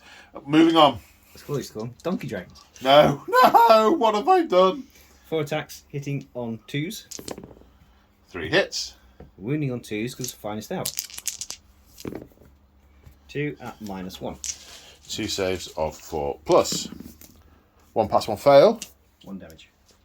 I thought it was more than that. Yeah, I wish it was. I thought it was like D3 or 3 or just lots. Again, I think it was in second dead. Right, whose innards is he going to burst? He's actually going to inward burst the Decimators. Yeah, that makes perfect sense. So 4 attacks hitting on 2s. It's not his finest hour, so he's winning on 3s. So 2 at -1. So 2 saves of 4 plus. Both passed. And throwing rocks. Throwing rocks. There's 6 guys left. 6 rocks to be thrown. I've got 1 too many guys. Hitting on 4s. 4 hits. Yeah, wounding on 3s.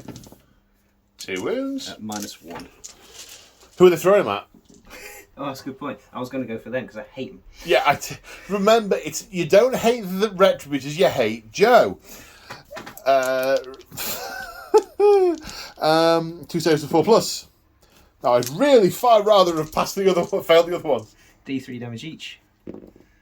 For 3. 3. Okay, so the guy who was damaged dies.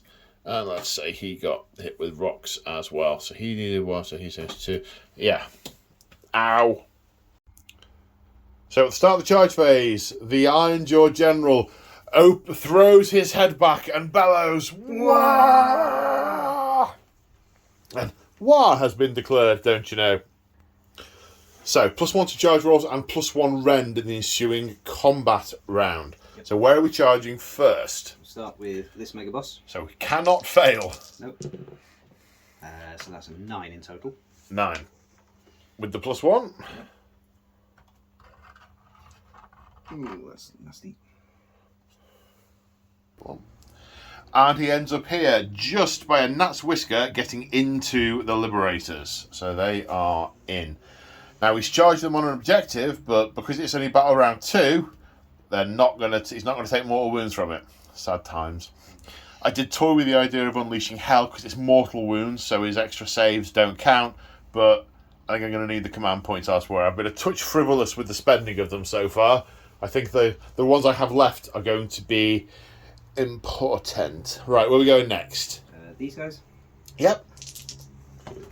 That's a 5. They're going into the decimators. Okay. And they end up here and are within 9 inches of the Judicators, and I am going to unleash hell. Right, first 2d6 shots with shock bolt bows for 6 shots. Hitting on 4s because of unleashing hell. Wounding on 3s. 1 wound, render 1. That's safe. Saves, okay. Now there are 8 guys, 2 shots each, 16 plus 1 for the prime, 17 shots. Hitting on 4s, but 6s do mortal wounds. Well, 3 mortal wounds and 2 hits. Goodness me, 3s to wound, 1 rend. That's a safe. Oh, goodness me, okay. So 3 wounds done, so the injured guy and 1 other dies. I mean, I'd hoped for more than that. So now the brute's going to charge. They're in. The brutes end up here. More crusher. He's keen. He is indeed, as you say, keen. Bink. Now he does impact damage. Yeah, courtesy of his command traits. On a 2+, he'll do D3 mortal wounds. For 2. For 2. I mean, it's only right and proper that he should splat the guy he's just crashed into. Yep. Double 6, please. That is almost the mirror opposite of a double 6. And we're starting over here. And James is issuing all out attack. And I think they are definitely... I mean, yeah, this is a thing. But we have a rule that we forgot to apply last turn. Stuff into bag. Yep. These mega gargants... They're gargants? Mega gargants, not 9 of those. The gargants, in flashbacks. The gargants all get to try and pick up an enemy model and roll the dice. If it's double over his characteristic, they stuff them in a bag for later. Yep. In other words... 6s kill retributors. Basically. Oh no, 2 of them are going to be lunch. And the prime is being carried off as an ignominious picnic. Now, I'd like to think he could try and fight his way out of a bag, but never mind. Okay, the first of the 2 gargants that are attacking the Dracothian Guard. Yep. So 8 attacks with massive clubs, hitting on 2s, courtesy of all-out attack.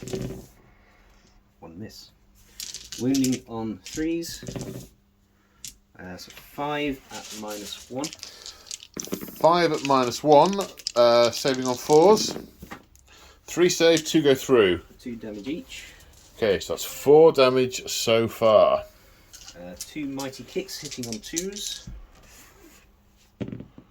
1 hit. Wounding on a 3. 1 wound at -2. Saving on a 5. No. D3 damage for 1.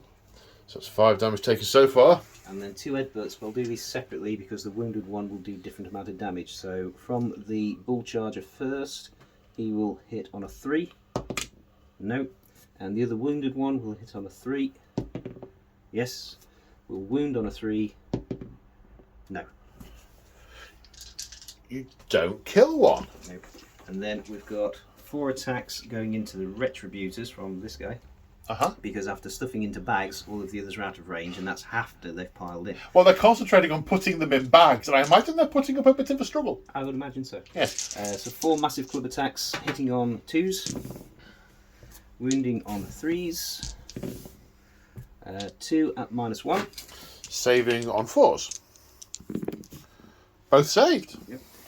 A mighty kick, hitting on a 2. Yep. Wounding on a 3. Yes, at -2 rend. Saving on 5. No. D3 damage. For 1. For 1. And then an headbutt. 1 attack will hit on a 3. No. No. Wow. I mean... That could have been a lot worse. Lunchbox aside, I think I got off massively lightly there. Yeah. Now I am activating my Dracothian Guard concussors to piling in. This guy was facing that way, but he's able to pile in and is still in base-to-base contact with that unit and within range of that unit. It is very much on in line with their orders to abandon this fight and attempt to bring that down. Yeah, this guy has now, with the buffs he has a 1+ save. So these guys, when they hit him, they will be reducing him to a 3+ save. I'm all out attacking. No guts, no glory. It's my last CP. It doesn't make strategic sense, but it's glorious. 9 attacks, hitting on 2s. 9 6s, and he's dead. Stranger things have happened. Whilst 3 6s, strange things have happened. And the rest all hits. Wounding on 3s. All 4 wounds, 4 saves of 3+.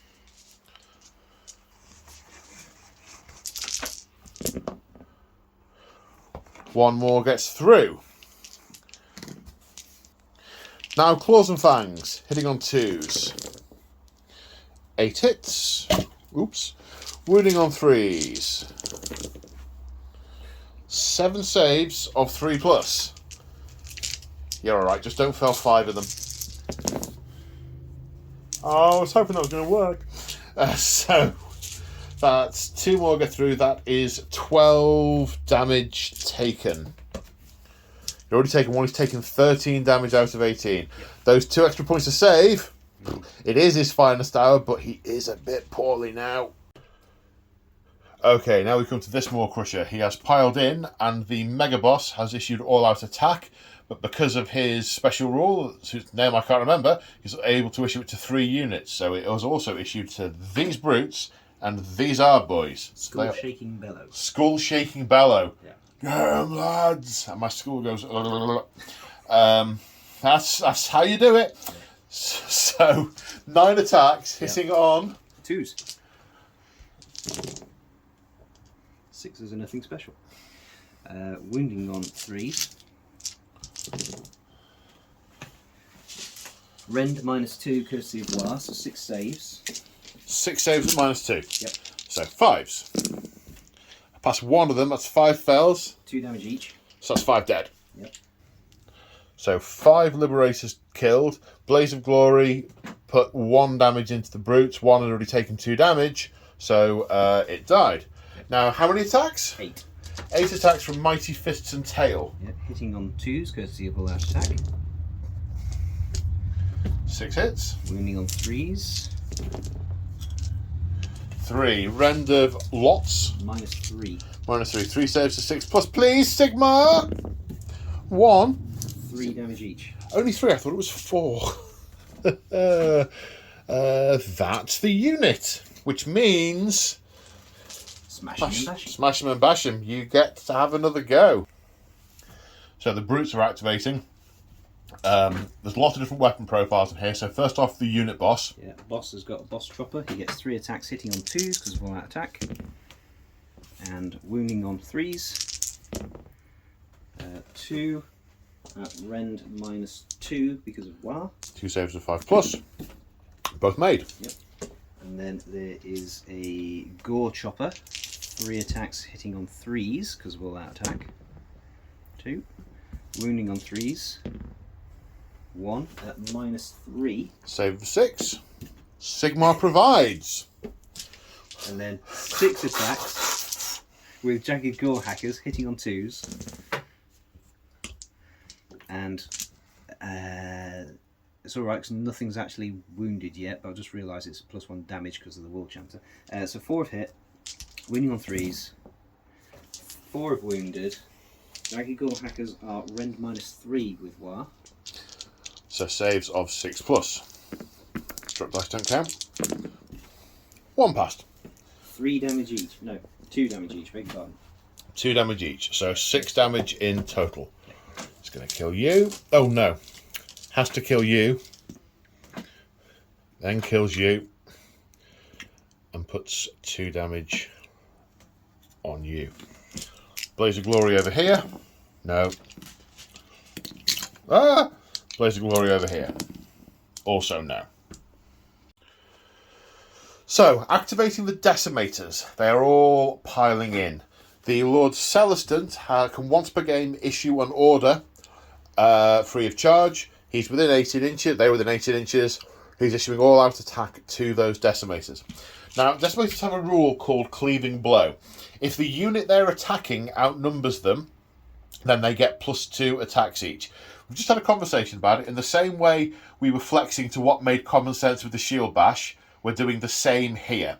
In so much as the Orruks do outnumber the Stormcast in the centre, in this melee in general.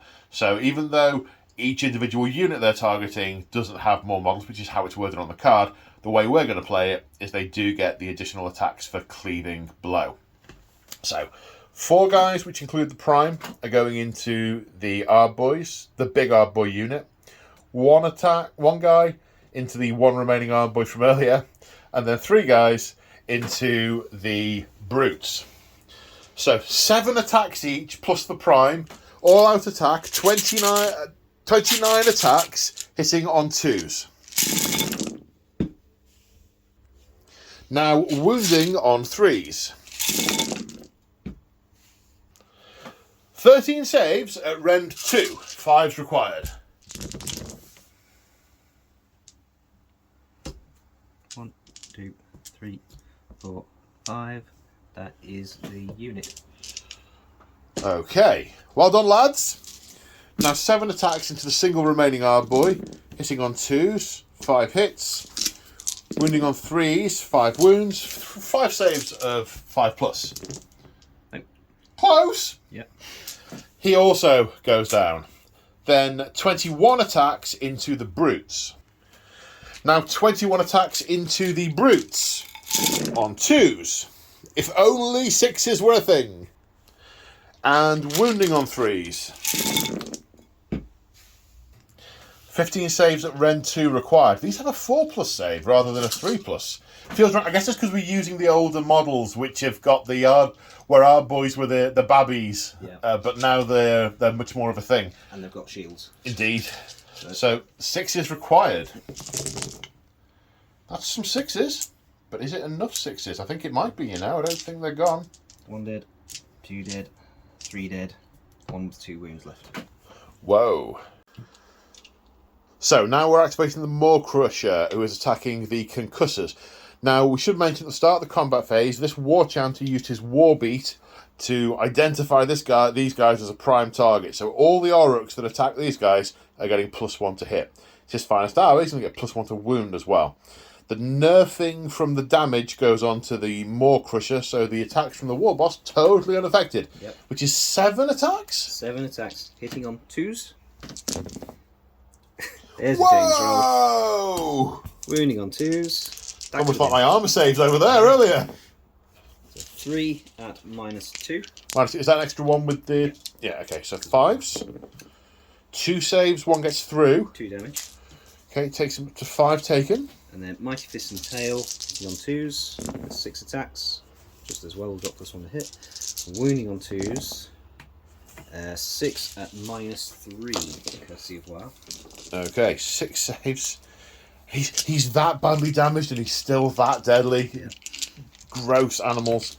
So 3, you say? 3. So these are saves of 6. Yeah. I'll make 1. 3 damage each.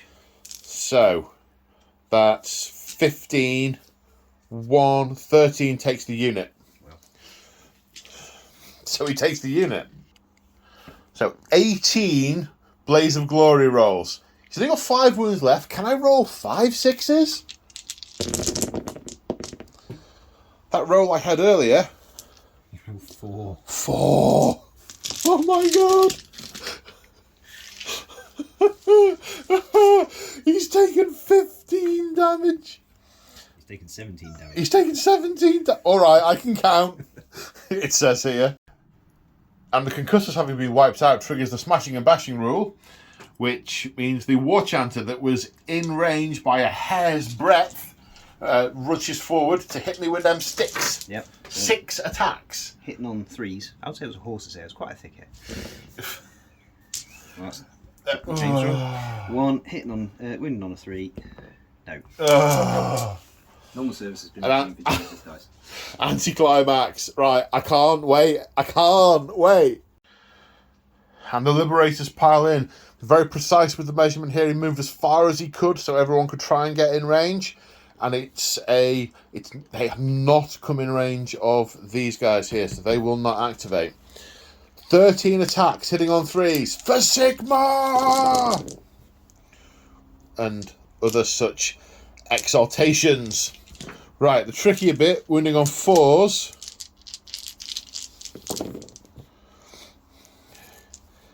5 saves.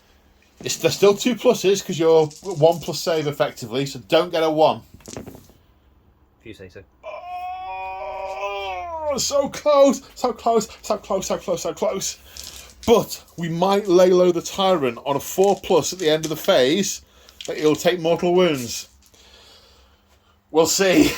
Not quite there yet. No. Alright, do you have any other units? I don't think you do you? I don't, no. Right then, I am retributing and desolating. So now we come to the desolators. We are outnumbered, so we have the extra 2 attacks each. 14 attacks in on 3s. And wounding on 3s. -2. These go straight through, of course, don't they? 6. 6 damage.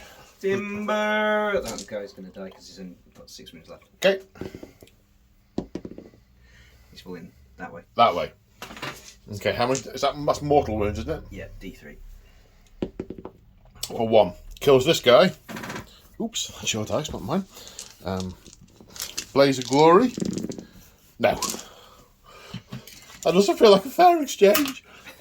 Well, it does feel like a fair exchange. Some words like that. Right, the Retributors hitting on 3s. Let's see if we can get one. 2 go straight through to mortal wounds. Doesn't he have they have claw and tooth attacks? They do have claw and tooth attacks. I'll come back to those. Yep. Wounding on 3s. So 2 at -2, which goes straight through. Yep. So that's 8 wounds that will be applied after that, because timbers might do a thing. Yep. Okay, so 8 wounds. Right, the tooth and claw attacks. 6 of, hitting on 3s. Wounding on 3s. Render 2 to go straight through, so that's 8 damage. Did that kill a guy? With those 8, yes it does. Not with those 8, before those 8. No, okay, right. So now we apply those. So 16 in. So 8 were taken. They go on a guy, whichever guy. Okay. Okay, and then another 8 go on him. Yep. So then the remaining 6 go on another guy. Yep. Put one on that guy. Okay, then we do a timber. A timber. That way. So at the end of the combat phase, and we both have some end of combat phase stuff. Now, because it's James's turn, we apply his first. So both the Maw Crushers get +1 wound and +1 attack because they destroyed a unit this turn. On a 4+, Lay Low the Tyrants will kick in and mortal wounds will be dished out. 4+, so D3 mortal wounds. 2. That'll do it. That'll do it. Yep. Takes down the Maw Crusher. The Tyrant has been laid low.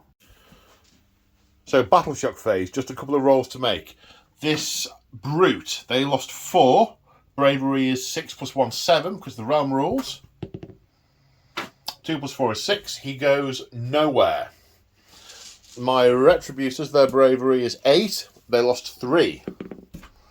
3 + 3 is 6. No problem there.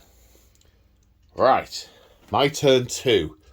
Wow, we have shoveled stuff off the board, haven't we? On both sides. Yeah, absolutely. Really very quick hero phase. It is the Stardrake's finest hour. It is going after the Maw Crusher. The Maw Crusher has heroically recovered for 1 wound back, and the Lord Castellan has used his warding lantern to help to pour the light of Sigmar onto these Retributors for +1 save. How is it? Liberators. Liberate. Liberate. They're redeemers. That's the thing. They're from the redeemer thing. If he was a little bit closer, I'd be able to do it to debuff the gargants, because it's wholly within 18 inches. You can do it to a friend to buff them, an enemy to debuff them. They're not close enough, so it's going on them. Right, that's the hero phase. I've now got to make some decisions about where I'm putting things, whether it's time to use the banner to teleport something around, whether I want to try and reinforce on that side, or actually do I want to try and seed it and then clear it out later? Don't know. Much head scratching and thinking of things. So after the movement phase, it looks like this. This Redeemer unit, the Liberators, have moved up onto that objective, and the Prosecutors have jumped over to back them up. They made it a little bit further over, but the wings are, they're a thing with this unit, which is why a lot of people don't like them, I believe. So they're going to try and back up over here. We've taken out 5. It's more than half down, that unit. Yeah. It's more than half down. And okay, I've lost 800 points worth of heavy hit in return, but maybe I can do enough damage into them for them to be less of a potent threat then. We shall see. We shall see. The Lord Celestin on Stardrake is lining up for his charge against the Maw Crusher. That will be an epic duel, to be sure. The Heraldor is moving up to support the Paladins in the middle. The Judicators, who are Justicars, have come around the corner. They are going to try and take out some of the command structure. And then over here, it was quite clear that this position could not be held, and an orderly retreat was in order. An orderly retreat was in order. And they have fallen back. Of course, Mighty Destroyers might see these guys coming closer, but yeah, narratively, that couldn't be held. So it's been ceded. Right then. So there's a bunch of shooting to do. I need to work out where to start. Okay, so we're starting with the Judicators. There are 4 guys who can only see the weird knob, so they are going to shoot at the weird knob. Everyone else is going to shoot at the War Chanter. The weird knob is getting a cover save for being behind that piece of statue. Right, 8 shots, hitting on 3s. 6s go to mortal wound. That's 1 mortal. And 4 hits that all convert to wounds at rend 1. 4. So that's 4 at -1. So it's -1 +1, so it's base save. 4s. Fail 1. So that is 2 wounds on the weird knob. That guy? Yeah. Right. Now everyone else into the War Chanter. So the 2 shock bolt bows first, d6 each, for a total of 5 shots. Hitting on 3s, wounding on 3s. 3 saves at -1. 5s. Nope. So that's 3 damage. And then, so 4 have fired, 2 have fired, 4 are left. That's 1 of which is the prime. So that's 9. I didn't mean to leave the camera rolling whilst my external monologue did arithmetic, but you know, can't have everything. Hitting on 3s. That's 3 6s, go straight through some mortal wounds. That kill him. Yeah. And 4 more saves. So he is dead. Yeah. The 3 damage already inflicted with those 3 mortal wounds, he's dead. Now the Stardrake will open his maw, and a rain of stars will hurl out towards the Maw Crusher. 4 attacks, they don't count. Drop dice don't count. Hitting on 3s. 4 hits. It's his finest out, but it's 2s to wound anyway. 3 wounds. Rend off 3. So I don't get a save, but I do get a ward save. It's 2 damage each, so 6 damage. Same as last time. Only this time I actually save 1. That's one. Yeah, so taken 10 in total. But 5 already and another 5 there. Yep. taking 10 in total. Then we come over here, and the Dracothian Guard are using the Storm Bolt to shoot in on a 4+, D3 mortal wounds. That's a 5. And a 1, a mortal wound into a Gargant. Then 28 attacks with Celestial Hammers. Hitting on 4s, wounding on 4s. Wounding on 4s. Which is 10 saves at Rend 1. So 6s. 2 saves, so 8 go through. How much damage have it already taken? 7. Okay, so arithmetic required. So that kills the one that was damaged and puts 3 onto another one. Timber! That way! I have to say, I have been incredibly lucky with the timber rolls. I have won far more than my fair share. Right, now we come to the charge phase. The first thing we've decided is this wall's coming out. Because these 2 big monsters fighting over it, it is going to crumble, and all it does is make life difficult with the base-to-base and all those shenanigans. So, the Stardrake charges. Makes a 6. Is that enough? Now, the Prosecutors are going to attack. They're going to charge. Because of their rule, Heralds of Righteousness, they can declare charges against any unit within 18, and they get to roll 3d6 for their charge. 9 inches. And I have the fly keyword, so I can go over the Gargants to get to the other side. And the Knight Azeros, an 11. That looks like it can make it. And now the Liberators, 12. They're in. So that's what this looks like. OMG. The Lord Castellan can't possibly get in, so he's left going, I can't keep up, I'm knackered. Then I want the Knight Heraldor to try and get... No, the Knight Vexilor to try and get in. But he hasn't got a direct line. Like a 12 might get him round to the War Chanter. It's not a 12. He can re-roll because he's within 12 inches of himself. That's an 11. 1 minute. No, not enough. With the thing, he would need like 13 to get round because he's got to get clear the guy on the end there and go all the way over. No charges over here, obviously. So that's it for charges. I get to do my Monstrous Rampage because... That must be nice. Yeah, I know. Yeah. The Light of the Newborn Star.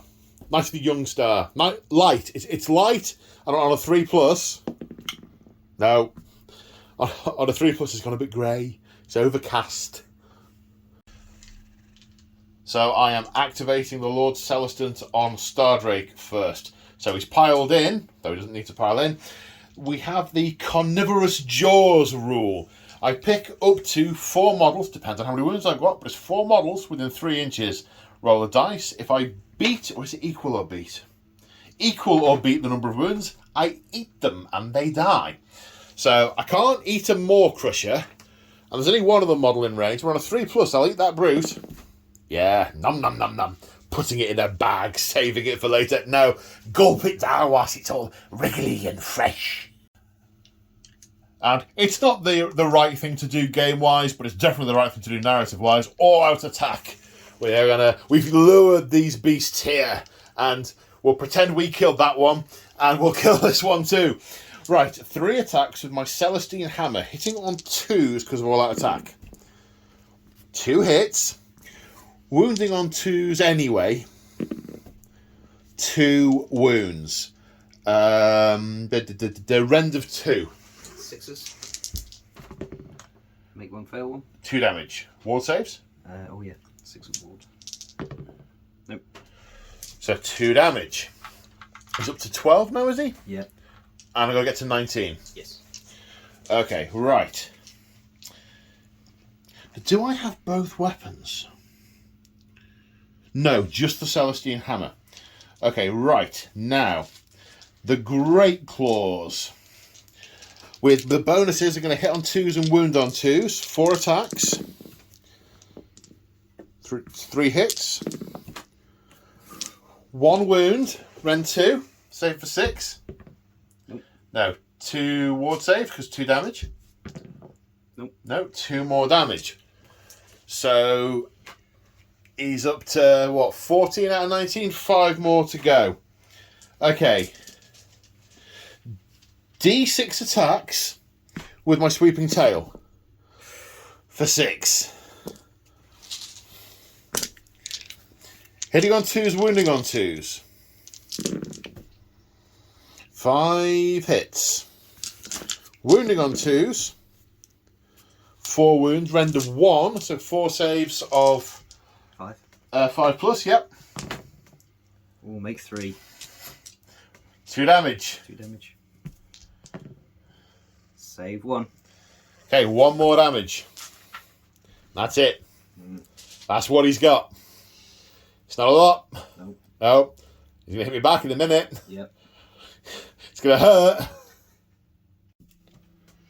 Now we come to the gargant. Sorry, 1 minute. Sorry, I remembered something. Once per turn, it turns out to be the end of the charge phase. The light of the Azeroth lantern, the light of Sigmar, is being cast over them. Enemy unit within 9 inches. But I thought it was debuffing you, but it's not. It's +1 for me to hit you. So that's why I said, because I thought it was going to affect what you were doing. But it's not. Right. But I do need to have declared it, so, there we go. Yeah. So we're going to try and stuff some stuff in the bag. So the Bull Charger is going to try and stuff a Liberator in his bag on a 4+. 4+, double my wounds of 2. Nope. No. This one's going to try and stuff one in the bag on a 4+. Yes. You bag a Liberator. And this one's going to try and stuff a Prosecutor in his bag on a 4+. Are there 2 wounds each? Yes. Yeah. Yes. Yes. So another prime stuffed into a bag for later. They must be particularly tasty. They're shiny, so they must taste nice. Well, quite. I mean, I reckon when you kill the Gargant, you should get the models back. But, right, the Bull is going into the Desolator, try and kill him. And the other 2 are going into the Prosecutors. Yeah. So we do the Bull first into the Desolator. Desolator, yeah. Just realised he gets an extra attack. So he's 5 attacks, all out attack, hitting on 2s. Everything hits. Wounding on 3s. 3 wounds at -1. 3 wounds at -1, saving on 4s. And we're good. 1 mighty kick, hits on a 2. Wounds on a 3. -2. Save for 5. No. D3 damage. 2. A 2. And then, how many wounds has he got? 4 left. 4 left, yeah. The headbutt could kill him. So I need to headbutt him. Hit on a 3. Yes. Wounding on a 3. No. No. You failed to take out the Desolator. Gosh and darn it. Right, so clubs. Yeah, 8 attacks, hitting on 2s. Ooh, there we go. Ooh. Wounding on 3s. Oh my god! 1 at -1. -1. Save for 5. No. No, at least I didn't make it. 2 damage. Alright, let's kill the one that's out of coherency. On account of the prime being bagged. 2 mighty kicks. See, I don't think you should be able to kick him. But you should be able to definitely headbutt him. Yeah. 1. No, both hit. Because all out attack. Winning on 3s. 2 wounds, -2. 6s. No, D3 each. 3, 5. 5, okay. So, that's a good point. Blazes of Glory. Blazes of Glory, indeed. So, right. Thank you. These are a problem. These are a problem. They cling to everything. Poor wounds on that guy. 2 have died that were within an inch of you. I'm not counting the ones that get put in bags because they've been put in a bag. Magic bag they can't get out of, but a bag nonetheless.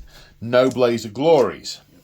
And finally, 2 headbutts. Okay. Hitting on 3s. Is that counting the +1? Yes. Okay. Wounding on 3s. 1 at -3. So Goes straight through. 4 damage. Kills 2. Move that onto there. Actually, yeah, that's right. Okay. Then the Decimators pile into the War Chanter, hitting on 3s and wounding on 3s. 11 saves at -2. 6s. No, he's dead. Dead. Okay, now it's the Mega Boss and the Maw Crusher to attack. So 8 attacks with his 9 attacks with his Jagged Gorehack, because he gets an extra 1 for his armour and an extra 1 for having killed a model already in a previous turn. No, he only gets an extra attack for having killed a model earlier. He gets +1 to hit. Oh yes, you're quite right. So you're hitting on 2s. Yep. But you're only going to wound on 4s, because you wound on 3s as a base, but because of Master, you're looking at me like I've got this wrong. Didn't you say you're -1 to hit for some reason? No, you would have. I would have been -1 to hit if my Light of the Newborn Star had come off, but it didn't. So it's only -1 to wound. Right. So still 2s to hit. Hitting on 2s. Hitting on 2s. And there's the fair degree of 1s. And then what would you wound on normally? 3. 3. Okay, so you're wounding on 4s because of Master of the Celestial Menagerie. So that's 4 wounds at rend of -1. Okay, rend of 1. My save is 3+. It is... Did you say 4? Yes. It's my finest hour, so my save is improved to 2. So saving on 3s. What? 1 minute. So they are all saves. I would get a reroll because of Drake Scale Armour. However, natural 6s to save with the shield, the Sigmarite Thunder Shield. They do mortal wounds back to the unit dealing them. Right. So he's taken 2 wounds, putting him up to 17. Yep. Taken. Right, next weapon. Mighty Fists and Tails, and I just need to check something. So on his lowest bracket, he's got 5 attacks, the Maw Crusher. Now the +1 to hit doesn't apply because that was from the War Boss's weapon, which obviously the Maw Crusher was not equipped with. So it's 3s to hit, and then what would he be wounding on normally? 3s. So it's -1 because of the Master of the Celestial Menagerie. So it's 3s and 4s. 3s. 2. And 4s. 2. Rend of? -2. -2. So 2+ becomes 4+. But Drake Scale Armour gives me a reroll, which I also fail. 4 damage? 3. 3 damage. Is that a reducing stat, is it? No, it's just 3 damage. Alright, I thought the Maw Crusher did 4 damage. No. You said that last time as well. Did I? Yeah, when this one attacked, you said that. Like today? Yeah. Really? Yeah. Oh. So 2 prosecutors are in. They're not shabby in a fight, these guys. They are 3 attacks, 3s, -1. So they're pretty good. They're about the same as Vindicators. But obviously they've already been slapped quite a lot. They're as good as Ard Boys. Well, yes. Okay, but our boys are Stormcast equivalent. So, yeah. So 3s. No, 2s, because the Light of Sigmar from the Knight Azeros means it's +1 to hit that unit for everyone. So that's handy. They've all hit. 3s to wound. 3 wounds at -1. 3 saves of 6+. 1 save. 2 more damage taken. Right. Now the Knight Azeros will pile in. And he has 5 attacks, 3s, rend 1, 2 damage with his Starblade. But of course, 3s become 2s because of the Light of Sigmar. 3s to wound. Ooh, 1. 1 save of 6+. Nope. No, 2 more damage. Now the Retributors are going to pile in 3 inches. They have, between them, 6 attacks. 2s to hit. Oh, 1 6 there, that's blasted to ashes. And 3s to wound. Their rend of 2. So that's 2, 4, 6, 8, 10, 12 damage from Retributors. I take back what I said before. You don't hate Joe, you hate Retributors. Right, Timber, you are due to win one. Yep. And you do. So it's falling this way, so it clips. He's going to fall that way, so it clips the Knight of Zeros and the Retributors. Okay. D3 on the Knight of Zeros for 2. And on the Retributors 2. for 2. Like I said, you were definitely due with that. I passed an awful lot of those earlier. Right. Now the Desolator piles in. He is still outnumbered, so gets his extra 2 attacks. Hitting on 2s because of the light of Sigmar. 3s to wound. 4 wounds, rend of 2, so straight through. 4 more wounds. Then 3 attacks with claws and fangs. Hitting on 2. Wounding on 3s. They're also rend 2 damage, so 6 damage. That takes that one out, doesn't it? Yep. Timber. Which way's he going? Retributors and Knight of Zeros again? Yep. Good out. Right, Knight of Zeros.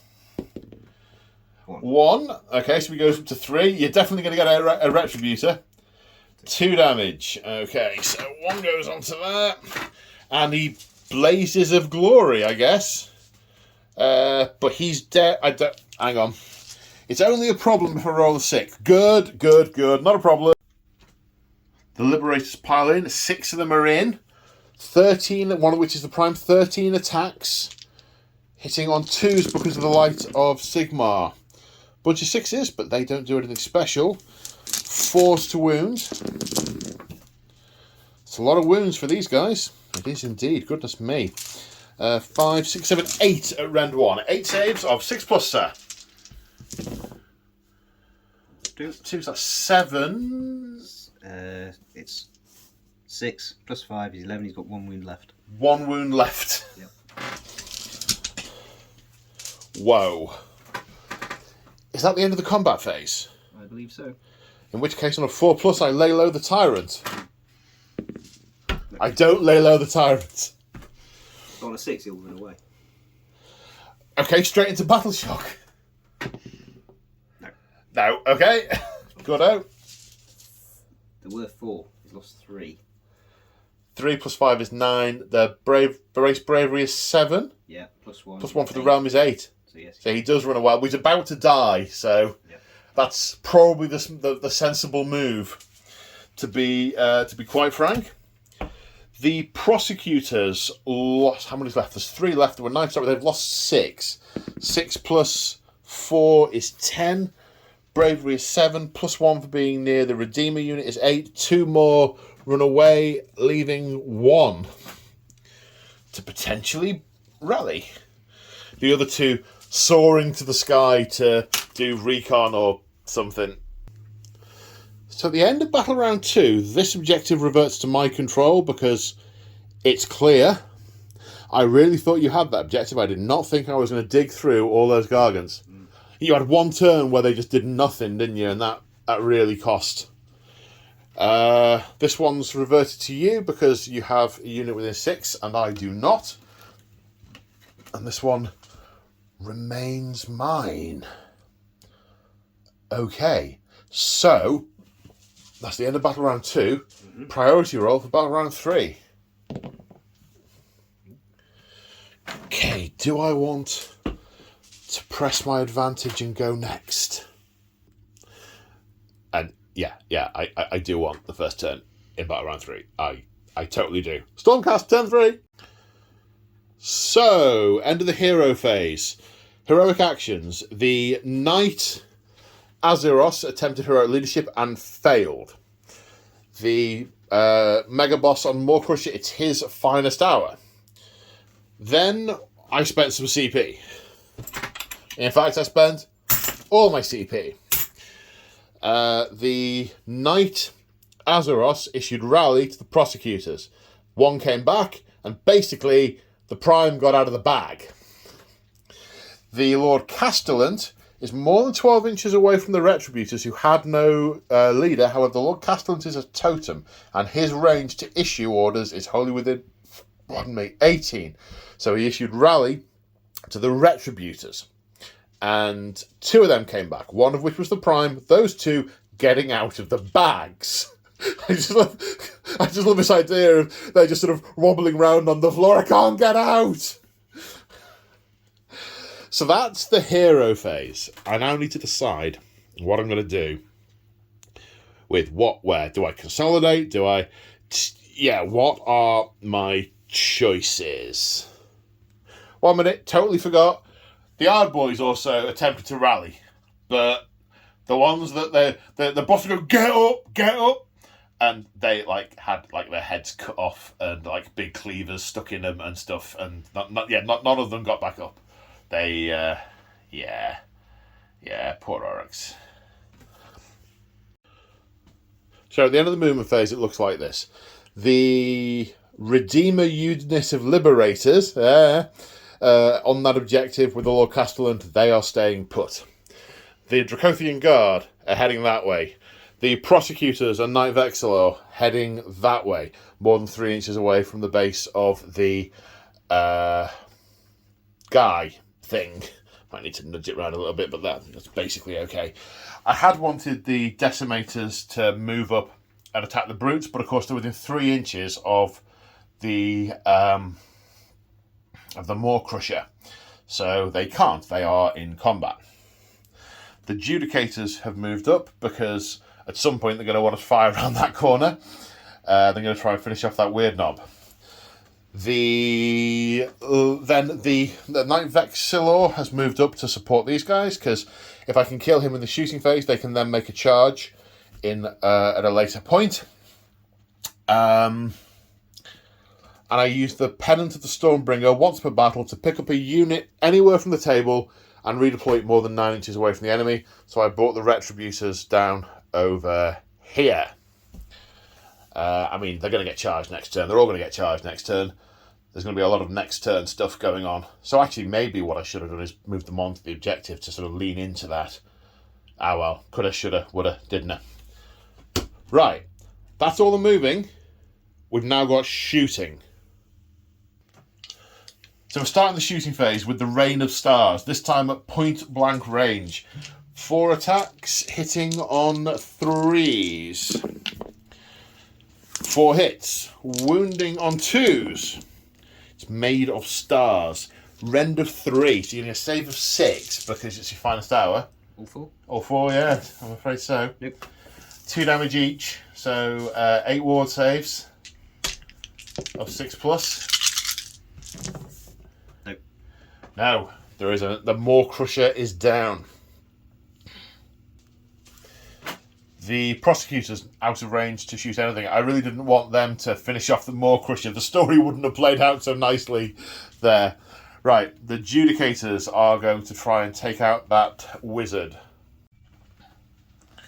The Judicators firing at the weird knob. 3 mortal wounds have been done, which isn't quite enough to kill him. 5 saves are required at rend of 1. With cover, I'm back to 5s. Ooh. 2 go through. Does that get him? Yeah. Does he have 6? Yes. Okay, so the weird knob is down.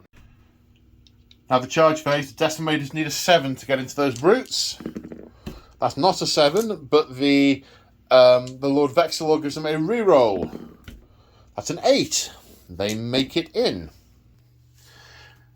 And they make it here and have to pile in. This is where they end up. It's the only combat, so I've already piled them in already. 5 attacks each, 6 in range. That's 30 attacks plus 1 for the prime. The Ard Boys are all out defending because the Brutes are all out defending. I knew something was wrong.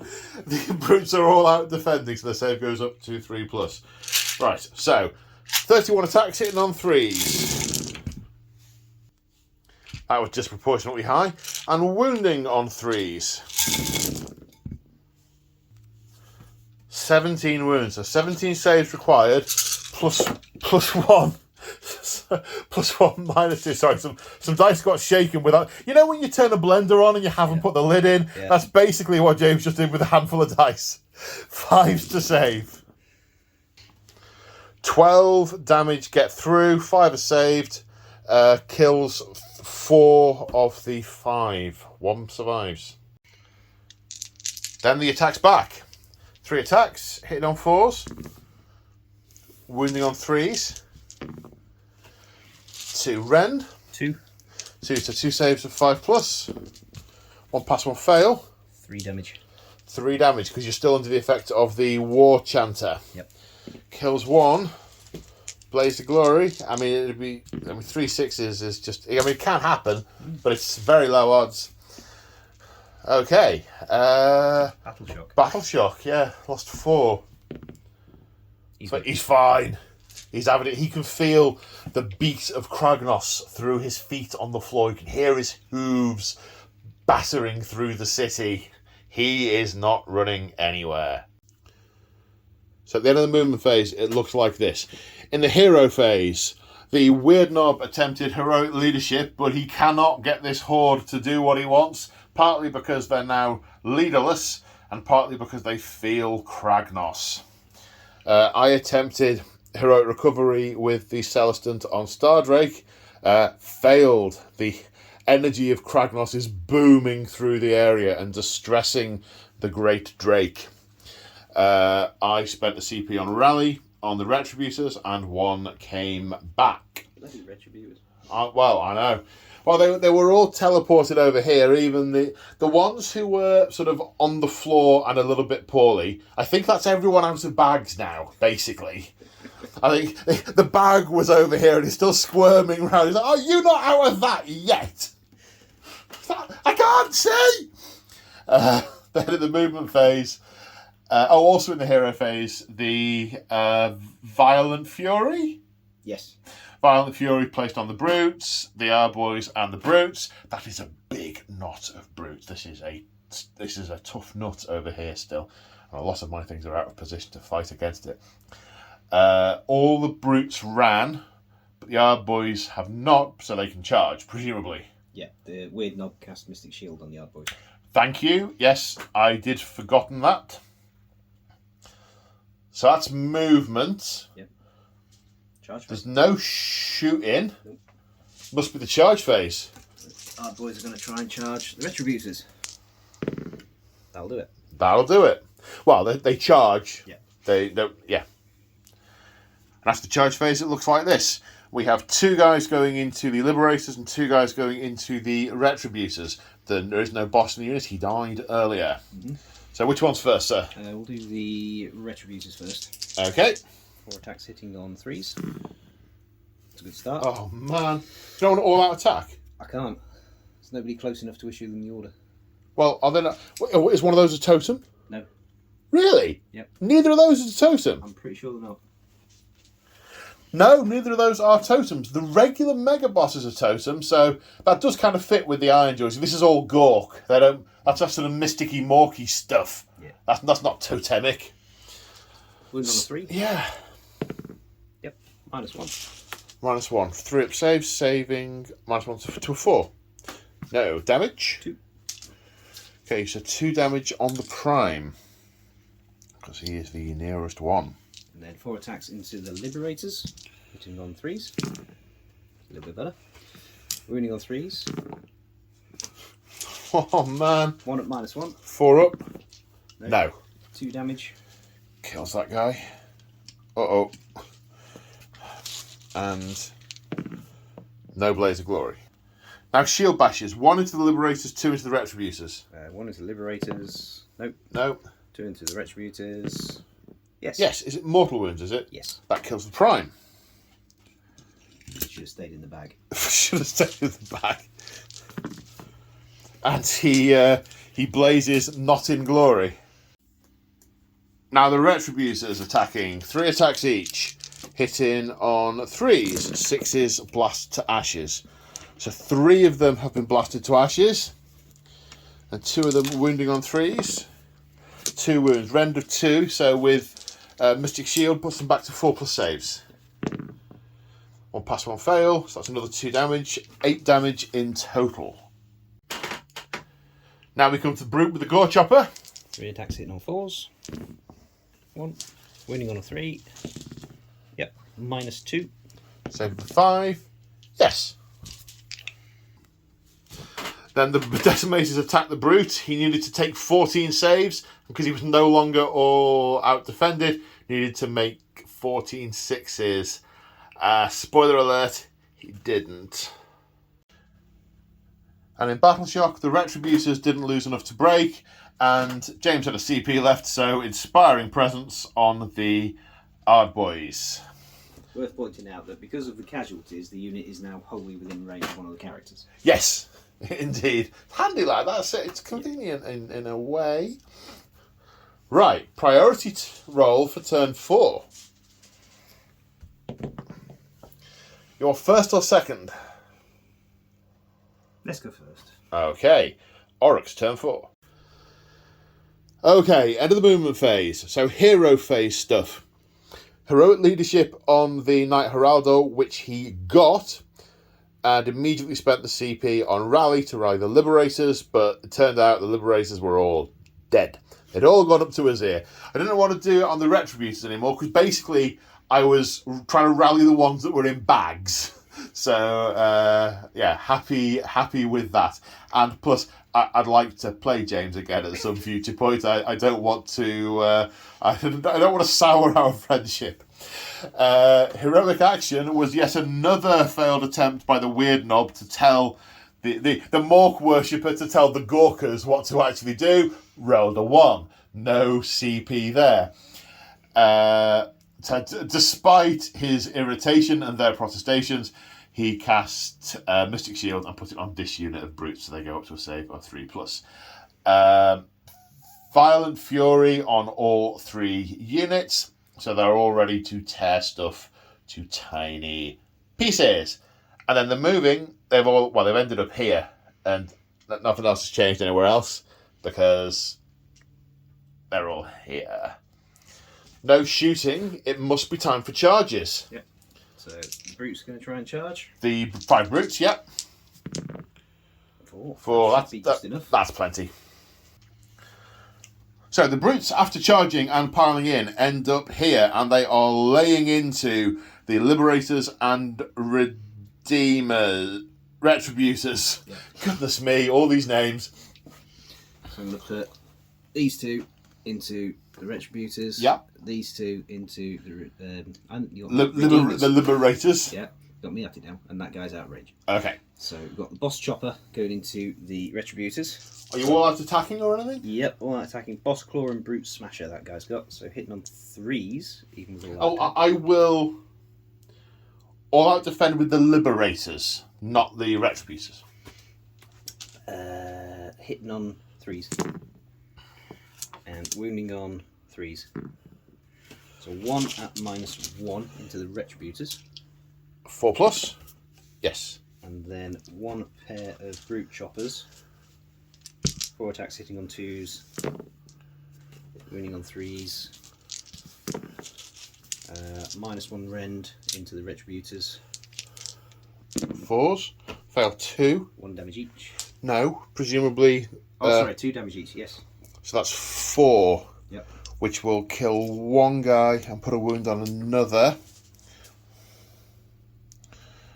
And the guy who died will go up in a blaze of glory. I mean, he only just got out of that bag, and he's dead. Yeah. Back to the soul mills. Better luck next time round. 4 attacks from Brute Choppers into the Liberators. Hitting on 2s. Wounding on 3s. -1 rend. Save a 3+ because of our defense. Yes. And then 3 attacks from the Gore Chopper into the Liberators, hitting on 3s. Wounding on 3s. 1 at -2. 4+. No. Damage. 3 with Vicious Fury. It kills that guy. And puts a wound onto the other guy, which is the Prime. Boop. Blaze of Glory. Oop. Drop dice don't count. Ah, that was a 6 as well. That puts a wound onto him. The shale does not make for good dice balancing. It does not. And that's them, is it? Yep. Right, okay. I will activate the Retributors. This one is going up here. Oh, I'm going to move there. This one's going to activate and balance delicately on those rocks. Handily, damn it. You were about to say? I was going to say before I nudged it, handily the hammer is sort of Handily, the hammer is having no discernible effect. Excellent, yeah. So 3 attacks into the Arboys and 3 into the Brutes. Arboys, 2 hit. No, 1 blast to ashes and 1 wound. -2, so save of 5+. No, so the Arboys go. Yep. And then 1 into the Brutes. 2 hits, wounding on 3s. No, nothing against the Brutes. Then it's the Liberators. He gets around there. And he gets it. That dice can disappear. And they get in there, they all make it. 2 attacks each. Prime gets an extra 1. 4, 6. The extra 1. 2 more. 3s to hit. Ooh. 4s to wound. 5. Rend 1. So 5 save, taking it back to 4 because of Mystic Shield. 2 go through. That's enough to kill 1 who is damaged. And Layla the Tyrant does not come into effect because they are not on an objective. Okay, so Battle Shock. These guys lost 2. Did they? Was the Prime last turn? Yes. The Prime was last. They've lost 1, so the Retributors can't fail. The Liberators lost 1. They also can't fail. Mm-hmm. And you lost 1. They can't fail. No one can fail. So that's the end of Orruk's turn 4. Now Stormcast turn 4. So, end of my movement phase. So, what's happened? Well, they're staying firmly put. They're holding that objective. Oh, that guy. Should have gone with this one. The Star Drake. This isn't the order in which everything happened. The Prosecutors rallied and 2 more came back. The Weird Knob successfully created a command point. It was practically a miracle. Did I get one on the Knight Heraldor? I did, didn't I? Mm-hmm. I did, yeah. So the Knight Heraldor got a command point. These guys ran up. Right, yes, that's what I did. I'm remembering now. I forgot to put the things in. These guys used at the double to move maximum amount so they can get position for shooting next turn. The Star Drakes come down in this direction. He can start throwing fire over there to those guys and then hopefully jump on them in the last turn. The Dracothian Guard also moved at the double to try and get as close as possible back to his Lord Castellan. He might not play any more part in the game, but he's still going to do what he should do narratively. The Prosecutors and the Knight Azeros are flying over to head in that direction, but they do, unfortunately, still need placing on the table. The Decimators are running back to the objective, where the Knight Venator has firmly planted his flag, so they are going to stay in the middle. Close. Vexilor. What did I say? Venator. That's Vexilor. Thank you. I was just thinking how much I really enjoyed playing this army and how it really gels as a cohesive force. And it's not that if you take out all the dragons and stuff, it's not a huge army, so it could be played regularly. It's a shame its days are numbered. Anyway, not that I'm bitter because gone. They're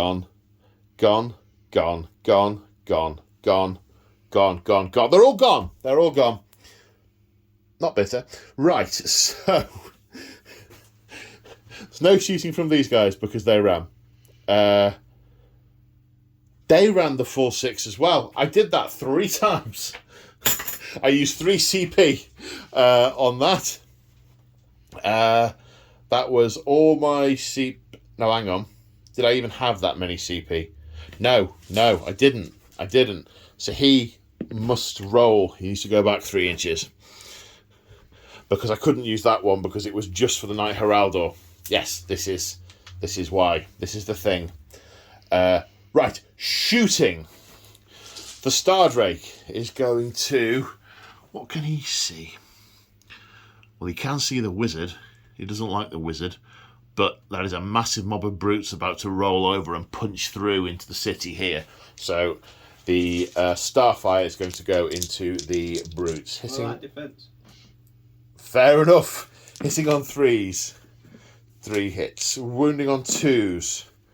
3 wounds. 5 up after all the pluses and minuses taken into account. 2 passes. 2 damage. No one died. Everyone else with a ranged attack ran. Oh no, the Knight Vexil, the Knight Heraldor will blow his horn at this terrain piece. Well, that terrain piece really, still within 3 inches. Or that one, or... I think there's enough... Are you happy there's enough terrain for him to blow at? Yep. Okay, on a 2+. Is it going to hit your guys as well? No, enemy models only. Oh. D3 mortals for 1. 1 mortal wound on one guy. So one guy takes a point of damage. This one. Yeah. Okay. Right then. The Knight Heraldor is going to charge. Is there any way the dragon's in range? No. The Knight Heraldor's going to charge 6 inches. He makes it. Into there. Right. First up, I mean, the gamer in me wants to do the Retributors, but you know what? This is probably the one and only time that Knight Heraldor is ever going to get into a fight, so he is jolly well going first. Okay, so I think the Knight Heraldor's role is mostly ceremonial. He can toot his horn on top of buildings, and let's say he's not that great in a fight. I don't think he's as good as one paladin. With his Sigmarite broadsword, he has 3 attacks, hitting on 3s. 3 hits. Wounding on 3s. Come on, Heraldor, the little Heraldor that could. 2 wounds. Rend of 1. Still got Mystic Shield, so back to 4 up saves. Yep. 1 gets through, 2 damage. So kills the one that was injured. He got 1! Yay! His Sigmarite mummy would be so proud. Okay, so brutes attacking. Which one are we doing first? We're doing 2 guys against the Retributors and 1 guy against the Liberators. Yeah, we're doing the Gore Chopper against the Liberators. So 3 attacks hitting on 4s. 2 hits. Wounding on 3s. 1 wound at -2. -2. I didn't all-out defend. I can't all-out defend. Well, I could have all-out defended. I should have all-out defended, but I didn't all-out defend. Those guys this time will all-out defend, just for a giggle. What did you say the round was? 2. I failed. 3 damage. 3 damage. Kills that guy. Kills that guy. The one nearest the wall was within an inch. No blaze, no glory. Well, plenty of blaze, not so much glory. Boss Claw and Brute Smasher from this guy going into the Retributors. 4 attacks hitting on 4s. Wounding on 3s. 2 at -1. So I was all out defending, so back to 3s. 1 failed. 3 damage. 3 damage. Okay, kills this guy, moves that wound onto the other guy. Blaze of Glory. Nope. And then this guy into the last remaining Retributor. 4 attacks hitting on 3s. And wounding on 3s. Oh, that's a shame. Not an anticlimax. Yeah. Retributor hits back, hitting on 3s. 1 blast to ashes. Wounding on 3s. 2 at -2. 5s. 5s because of Mystic Shield. 1 pass, 1 fail. 4 damage in total. That guy, and put the wound on. That guy. Okay, now the Liberators, one of whom is the Prime. 3s. All hit. 4s. 2 wounds at -1. 2 saves of 4+. Pass 1, fail 1. Takes another point of damage, but no casualties caused. Okay, the Retributor lost 1 guy, so can't fail. The Liberators lost 2 guys, so also can't fail. Yeah, and the Brutes lost 2, so can fail. But they won't. No, Because you can't roll 6s. I can when stuff runs away. Battle round 5. Indeed. Priority. Indeed. You go first or second? First. Good out. So, end of movement phase summary. Hero phase. He finally got a command point, which he has generated. Which, No, he didn't. That was previous turn. He's finest hour. Oh, yes. Sorry, my memory, eh? My short-term memory. It's his finest hour, and it's the Knight Heraldor's finest hour. Oh, yes, it is. The Violent Fury onto these 2 units of brutes. They get +1 damage, which, ow. And then it was spells. Mighty Headbutt was used, which went off. Pick a hero and do 1 mortal wound to them. That is not a Mighty Headbutt. That's a nosebleed. That should be a killing outright type spell because, using Orruk made wizards to blow heads off. It's fun. It's fun. I know from experience. # poor Winters. He'd written a story for that guy. He'd written a long narrative story that he was going to turn into a story time, and then blew his head off. I killed him in a way that there was no narrative. I tried to say to him, he can have like a cyber skull, and he can. No, he was dead. Anyway, massive digression. If you know, you know. So 1 mortal wound done to the Knight Heraldor. Then, what is it? Green Puke, is it called? Green Puke was also successfully cast and did D3 mortal wounds to the Liberators, killing one of them and badly wounding the Prime. And the Brutes moved up for a charge. Yep. So you have a CP. Yep. And you're about to charge. Yep. So don't get snake eyes, but you have got a CP. Yep. You can't roll 4 ones in a row, can you? Of course I can. Oh, I'm going to start with the weird knob. He's going to charge. Okay. Nearly. 4, that gets him in. Yep. He's going against the Heraldor, right? War Chancer. Yep. They're ganging up on my Knight Heraldor. Yep. And finally, the Brutes. There we go. They are keen. Yep. And they end up here and are all out attacking and activating first. Yep. 6 Jagged Gore Hackers into the unit of Retributors. And by unit of Retributors, I mean the Retributor. Yep. The wounded Retributor, just after his de-sacking. Anyway, rolling to hit. 18 attacks, hitting on 2s. If anyone can force this to a heroic narrative moment by not killing him, it's you, mate. Yep. Wounding on 3s.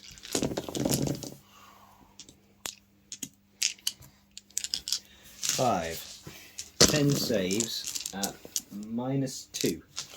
10 saves of 5+. Come on. Not so much. 2 damage each. Oh, he's already wounded. Yeah, so, he's very, very dead. Does he take anyone with him? Does a wound, but no one in that... Oh, one guy in that unit was wounded, but not enough to kill him because they have 3 wounds each. What was that bit? Oh, he had taken 2 damage, hadn't he? He had. Of course. But this is simultaneous, so he will be fighting. Yes. So, the one who died is going to put his attacks into the Liberator. So, hitting on 2s. What, about 2 even? Wounding on 3s. So, 2 at -3. 6s? No. Does he explode? Well, he does explode. Does he No. And then we've got a Gore Chopper going into the Knight Heraldor. 3 attacks will hit on 3s. And will wound on 3s. At -2. 3 saves of 4+, because this is my finest hour. We're good. Yep. Smashing and bashing. Because we killed a unit. In fact, we killed 2 units. You did. You did indeed. So who's going next? The War Chancer. He gets 6 attacks. He will hit on 3s. I'm not all out defending. I'm going to all out attack once. Speaking of War Chancers, I completely forgot to do his beat. What was his beat? Killer beat. What's that do? I pick a friendly unit, an enemy unit, and everything gets +1 to hit against that unit. Right, okay. Well, it's the Knight Heraldor now, isn't it? Yeah. So that's 3 hits Winning on 2s because of finest hour. Surrend? -1. Okay, so 3 plus saves because of finest hour.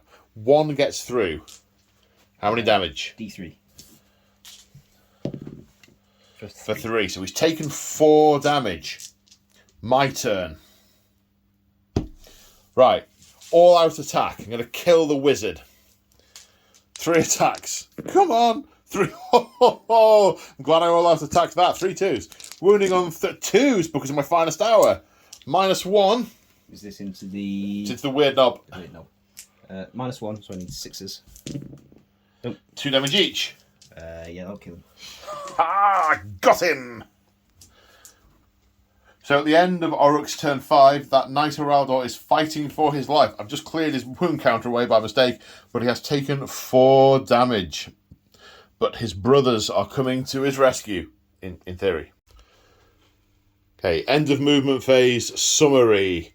The Stardrake has come around here. The prosecutors are now executing mission Do Not Knock the Table and are on top of that building ready to throw hammers down. The adjudicators have crested the corner of that building and some of them are in range to shoot at the brutes, have line of sight to shoot the brutes. The decimators have reached their rally point in the centre and have turned ready to face the next inevitable wave, because these waves are inevitable. Never has a wave been less evitable. And the Dracothian Guard running to get to their lord's side successfully rallied one of the casualties, one of the Dracoths. The starlight within him bloomed temporarily and he's been able to drag himself back to his feet and follow his teammate, his brother in arms. Things got a bit weird sometimes.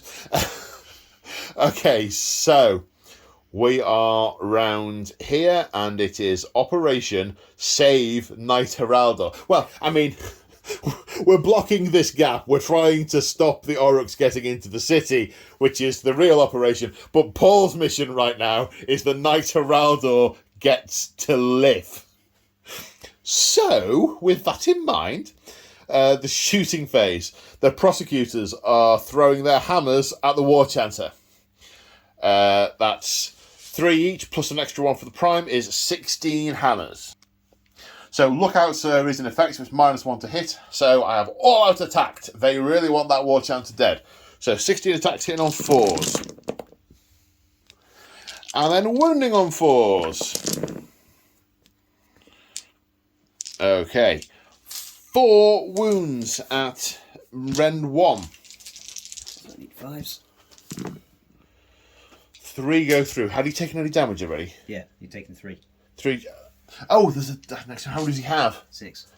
So I got him. Yeah. Woohoo! Now the Judicators into these brutes. Half the unit can see. 5 of them can see. It does include the 2 shockbolt bows and the prime. So the 2 shockbolt bows. They are D6 each. So 4 shots. 6 shots hitting on 3s. Wounded on 3s. 4 wounds. Rend of 1. Are they still under the effect of? They are. Were they? Mystic shielded? Was it that unit? Was it? That was Mystic they're not Shielded? Mystic I Shielded. thought it was the other one that was No, Mystic Shielded. They're not Mystic shielded because we did Mighty Headbutt and Puke, so they're not Mystic shielded. Ah, so 5 then. Indeed. A 3. Ping, ping, ping. The lightning arcs off their metal and into the statue or something. Yeah. So 1 damage taken. Yeah. Right, now the remaining 3 guys, including the prime, with the shockbot bows. 6s do mortal wounds with the Celestial Blast rule. Then 3 more wound on 3s. 1 more save of -1. Nope. No, so 3 damage in total to that unit. So that's nice and neat, mathematically speaking. That kills one of those guys. Yeah. Now the Stardrake will attack the unit that is assailing the Knight Heraldor. Because this is 2 units. That's 1 unit and that's another unit. 3s to hit. No, he's obviously out of star. He needs to catch his breath. Yeah. He's run out of comments. Well, quite. Right, charges. The Star Drake charges 6 inches. Now the Prosecutors, 3d6, 11 inches. And lastly, the Nisozeros, 7. I think I just measured he needed an 8. Let me check. 7 inches gets him to there. And I think I just remembered the Star Drake's meant to do something when he charges. No, it's when he piles in. Right. It's monstrous rampage time. I mean, the gamer in me wants to either stomp or roar, but I think I want to use the light of the star to make him -1 to hit. Be hit. No, he's obviously used up the star. Right, where are we going? We're going with the Star Drake. So first off, right, Carnivorous Jaws. I get to pick 3 models within 3 inches of me, and I am going to pick the that one, and that one, because they are assailing that Knight Heraldor. So this guy on I roll the dice if I equal or beat his wounds. Equal or beat? Wow. It's better than stuffing him in the back.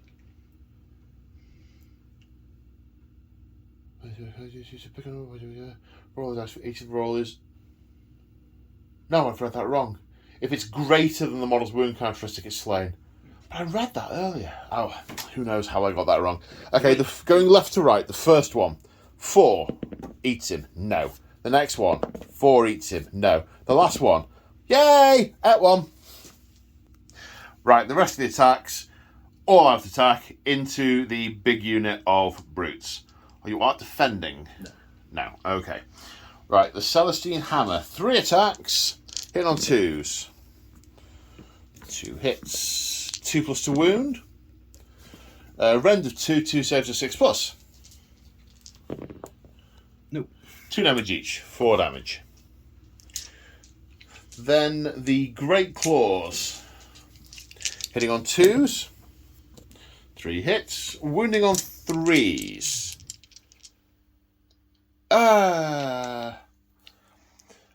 I have to pick a thing for him to do the +1 to hit on. Mm-hmm. It's that unit, but it's not made a difference. The only thing actually would save me a command point. Never mind. Woulda, coulda, shoulda, didn't it? And these wound on 3s, the Great Claws. 2 at Rend 2, so 6s. Also 2 damage each. So we've got one that's taking a wound, so one will die, and one will take 2 wounds. So that you take 6 wounds in total so far? Yes. Yeah, okay.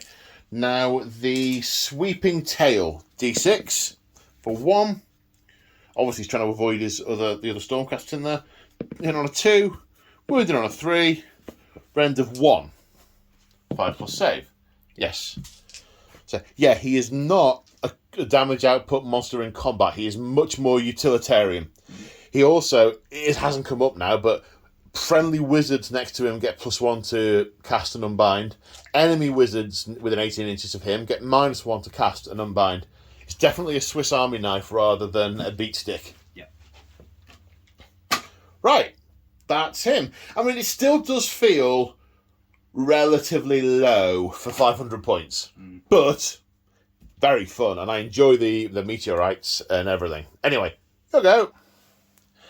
And the brutes all out attacking against the prosecutors. Jagged Gore Hackers first, hitting on 2s. Everything? Yes. Sorry, I'm just thinking about all my buffs and debuffs. They all relate to me, not you, so yeah. Wounding on 3s. Fair amount of 2s. 5, 7 saves of -2. 7 saves. After I should have, you know what? Last time I said I should have done prosecutors first, and I didn't. Yeah, I should have done them before the yeah. Should have done it. Should have, would have, could have. Hindsight's a wonderful thing. Yeah. It's not as good as foresight. Well, quite. Sixes. I saved 3 of them. Yeah. How much damage? 2. Because they're still under the effect of the Vicious Fury from the previous hero phase. So that's 8. Yep. Kills 4. 4 dead. Now the Gore Chopper. Yeah, 3 attacks hitting on 3s. 1. Wounding on a 3. Yep. Ren? -2. 6. No. 3 damage. That's the unit. Although, oh, of course, hang on. I've entirely forgotten Blazes of Glory. I think there were 2 here and 3 there. Yeah. So 2 against the smaller unit, 1 mortal wound. And the 3 against the bigger unit, 1 mortal wound. So. And with the smashing and bashing rule, the prosecutors being dead means the other unit of brutes can activate. One guy's going into the Heraldor. Yep. No! And the other guy is going into the Star Drake. Because he's big, innit? Oh, yeah. Yeah. So which one are we doing first? We're doing the guy with the Gore Chopper into the Knight Heraldor. And it's classed as a big un, even though he's no bigger than any of the other Stormcasts. Because he's got more than 4 wounds. Yeah, so I get +1 to hit, so 3 attacks hitting on 3s. Everything hit. Wounding on 3s. Because he's a big one. Yeah. Everything wounded at -2. -2. 3 saves of 5+. I need to make all of them. Yeah. Or... Well, I don't make all of them. He's 2 to do gratitude. For now. For now. Blaze of Glory. Nope. He's lost the horn. Hornless. And then the Boss Chopper going into the Star Drake. 4 attacks hitting on 2s. Or is he -1 to hit for any reason? You didn't get your star blazing glimmery thingy off. No. He's -1 to wound. Right. So 4 attacks hitting on 2s because of Duff Up the Big Thing. And then I'll be wounding on 4s. Because +1, -1. Yeah. So that's 2 at -1. -1. So his save is 3+, goes up to 4+, but I get to re-roll because of my Drakescale armour.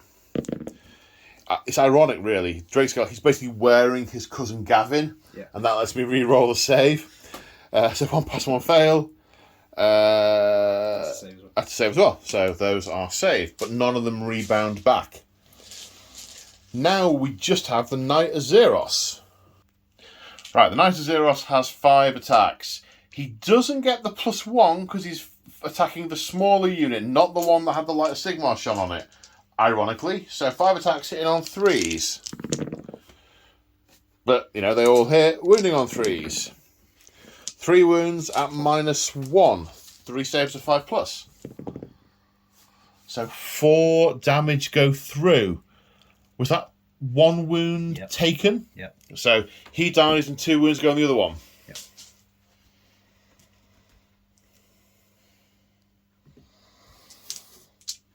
And I think that's it. It is. Right, Battle Shock. My what are they called? Not protectors. Prosecutors. They can't fail because they're dead. He can't fail because he's only lost 1 out of the unit, but they've lost 3 and can fail. Mm-hmm. So bravery 7 at the moment. Yep. So 3, 4. They are good. So we're adding up the control of this objective. The Knight of Zeros counts as 2 because he is 5 wounds or more. The monster counts as 5. These boys all count as 1 wound each. These boys are all within 6 inches of the objective, as is the Star Drake. Makes it a tie. The Knight of Zeros is out by about that much, which means I failed to take control of it from the Orruks, and they retain that objective. So at the end of the game, Stormcasts control 1, 2 objectives. The Orruks control 1. It is a victory to the Stormcast, but it's not a complete victory. This area of the line has collapsed and forces have made it through. It is a minor victory to the Stormcast Eternals. Whew. Dear. And of course, narratively, there are thousands and thousands of Orruks pouring in. And the story that we were reimagining was that a warrior chamber managed to take down 6 Gargants, and an extremis chamber managed to take down 2 more Crushers, and the Star Drake took out 1 more Crusher, the Dracothian Guard took out another, and it was Liberators over here that finally killed the last Gargant. So it kind of played out. Yeah. Yeah.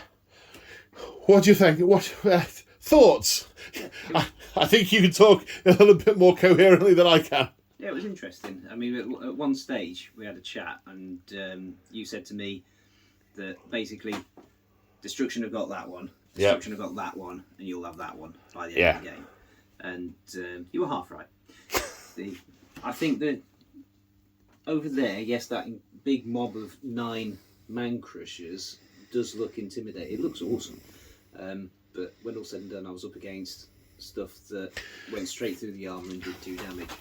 I think my reflection on that one is the unit of 9 is brilliant, but where it engaged, you couldn't bring all of the models to bear because of the constraint of the terrain. So actually, if you had them in 3s dotted around, they'd have all been fighting, whereas you were only fighting. I think the most you got at once was 4 rather than 9. So you weren't putting out as much damage. I mean, there was about 1,300 points in that unit? Yeah, just over 1,200 points, nearly 1,300 points for 390 points for 3.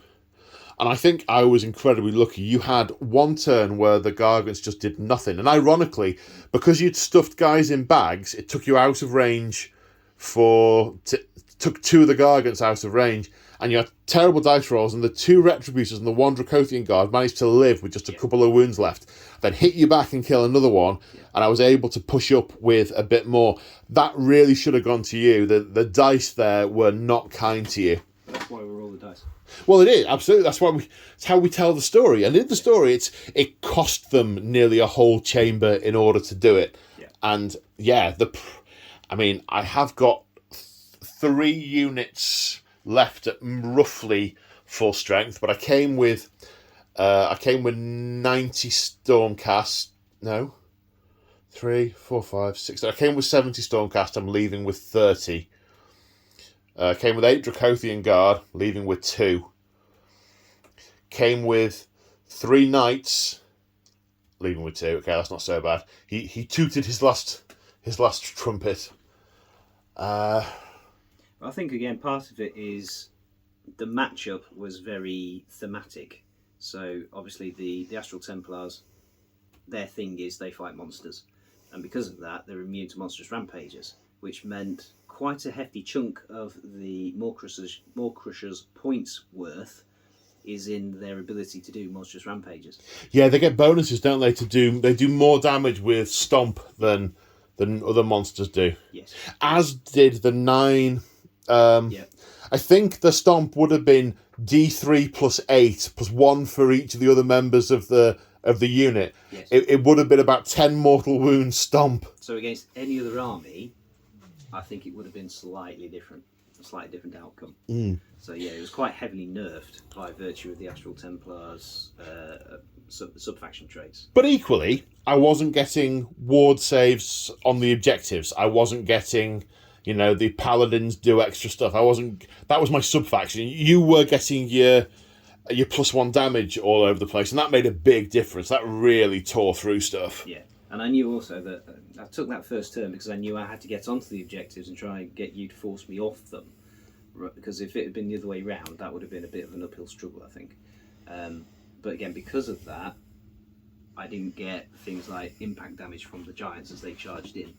But again, you got to play the hand you dealt, really. And for a while, it was a very, very balanced game. It was. And then that balance tipped, and then it fell off a cliff. Yeah. I think from about turn 3, it was clear that I had these 2 objectives, and you couldn't take that one back from me.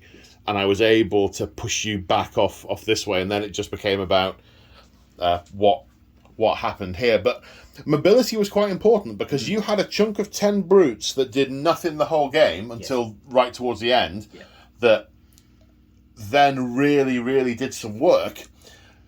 And I had a few units that could come and reinforce over here because I really I was under on this flank, I think. Yes. But then again, if I'd moved some stuff from elsewhere, I might have crumbled in the centre. Yep.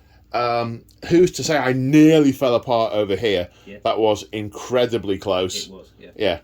And with the ones that were Ren 2, Ren 1, Ren 2, the headbutts that were 4 damage each one was killing 2 Stormcast. Yeah. It's like sort of the Gargant was cracking beer cans on his forehead with the Stormcast. And putting stuff in bags as well, putting the primes in bags really restricted my strategy. No, my order, my command ability potential over here. It was good. It was tactical. Did you deliberately basically just ignore the Star Drake because I'd kitted it to take damage? Yes and no.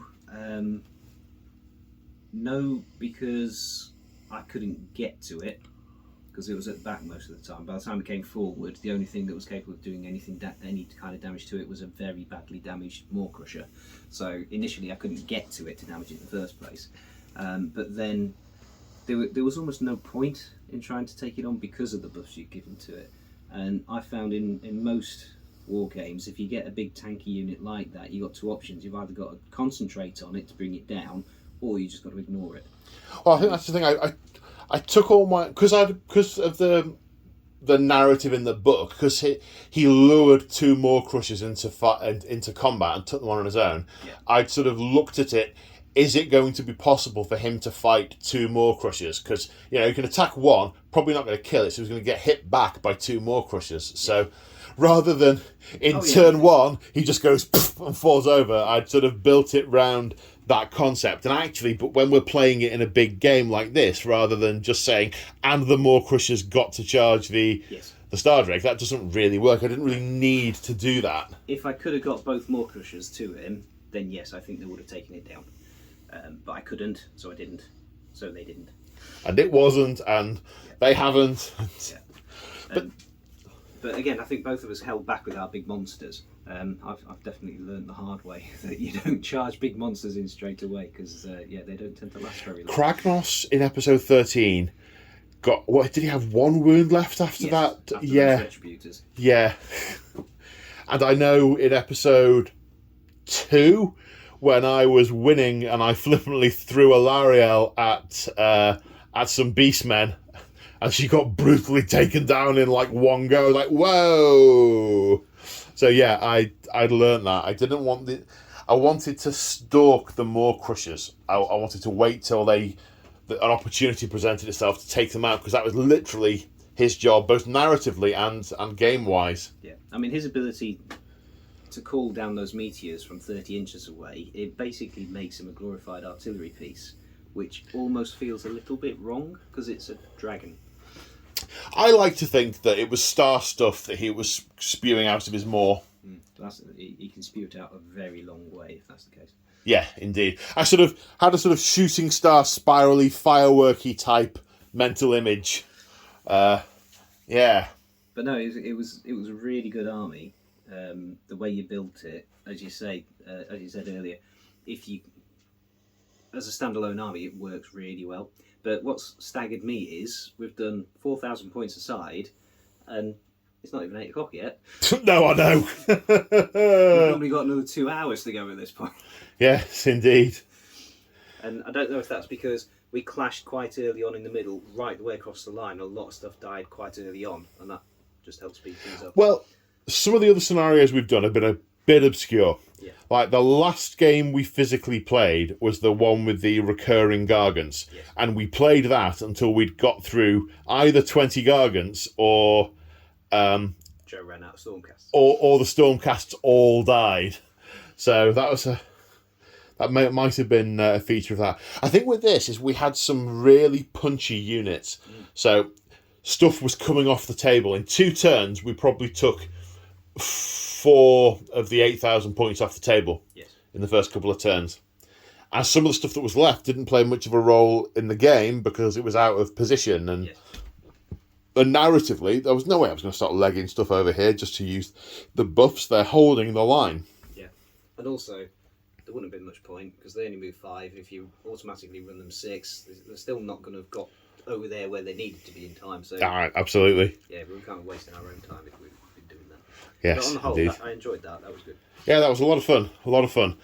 And I'm quite interested to see how my army played taking away the extremist chamber, because I think it comes in at about 2,500 points just with basically the warrior chamber. I think that'd be fun to see how that plays, and maybe because the Lord Relictor is an option, the Lord Celestant is an option.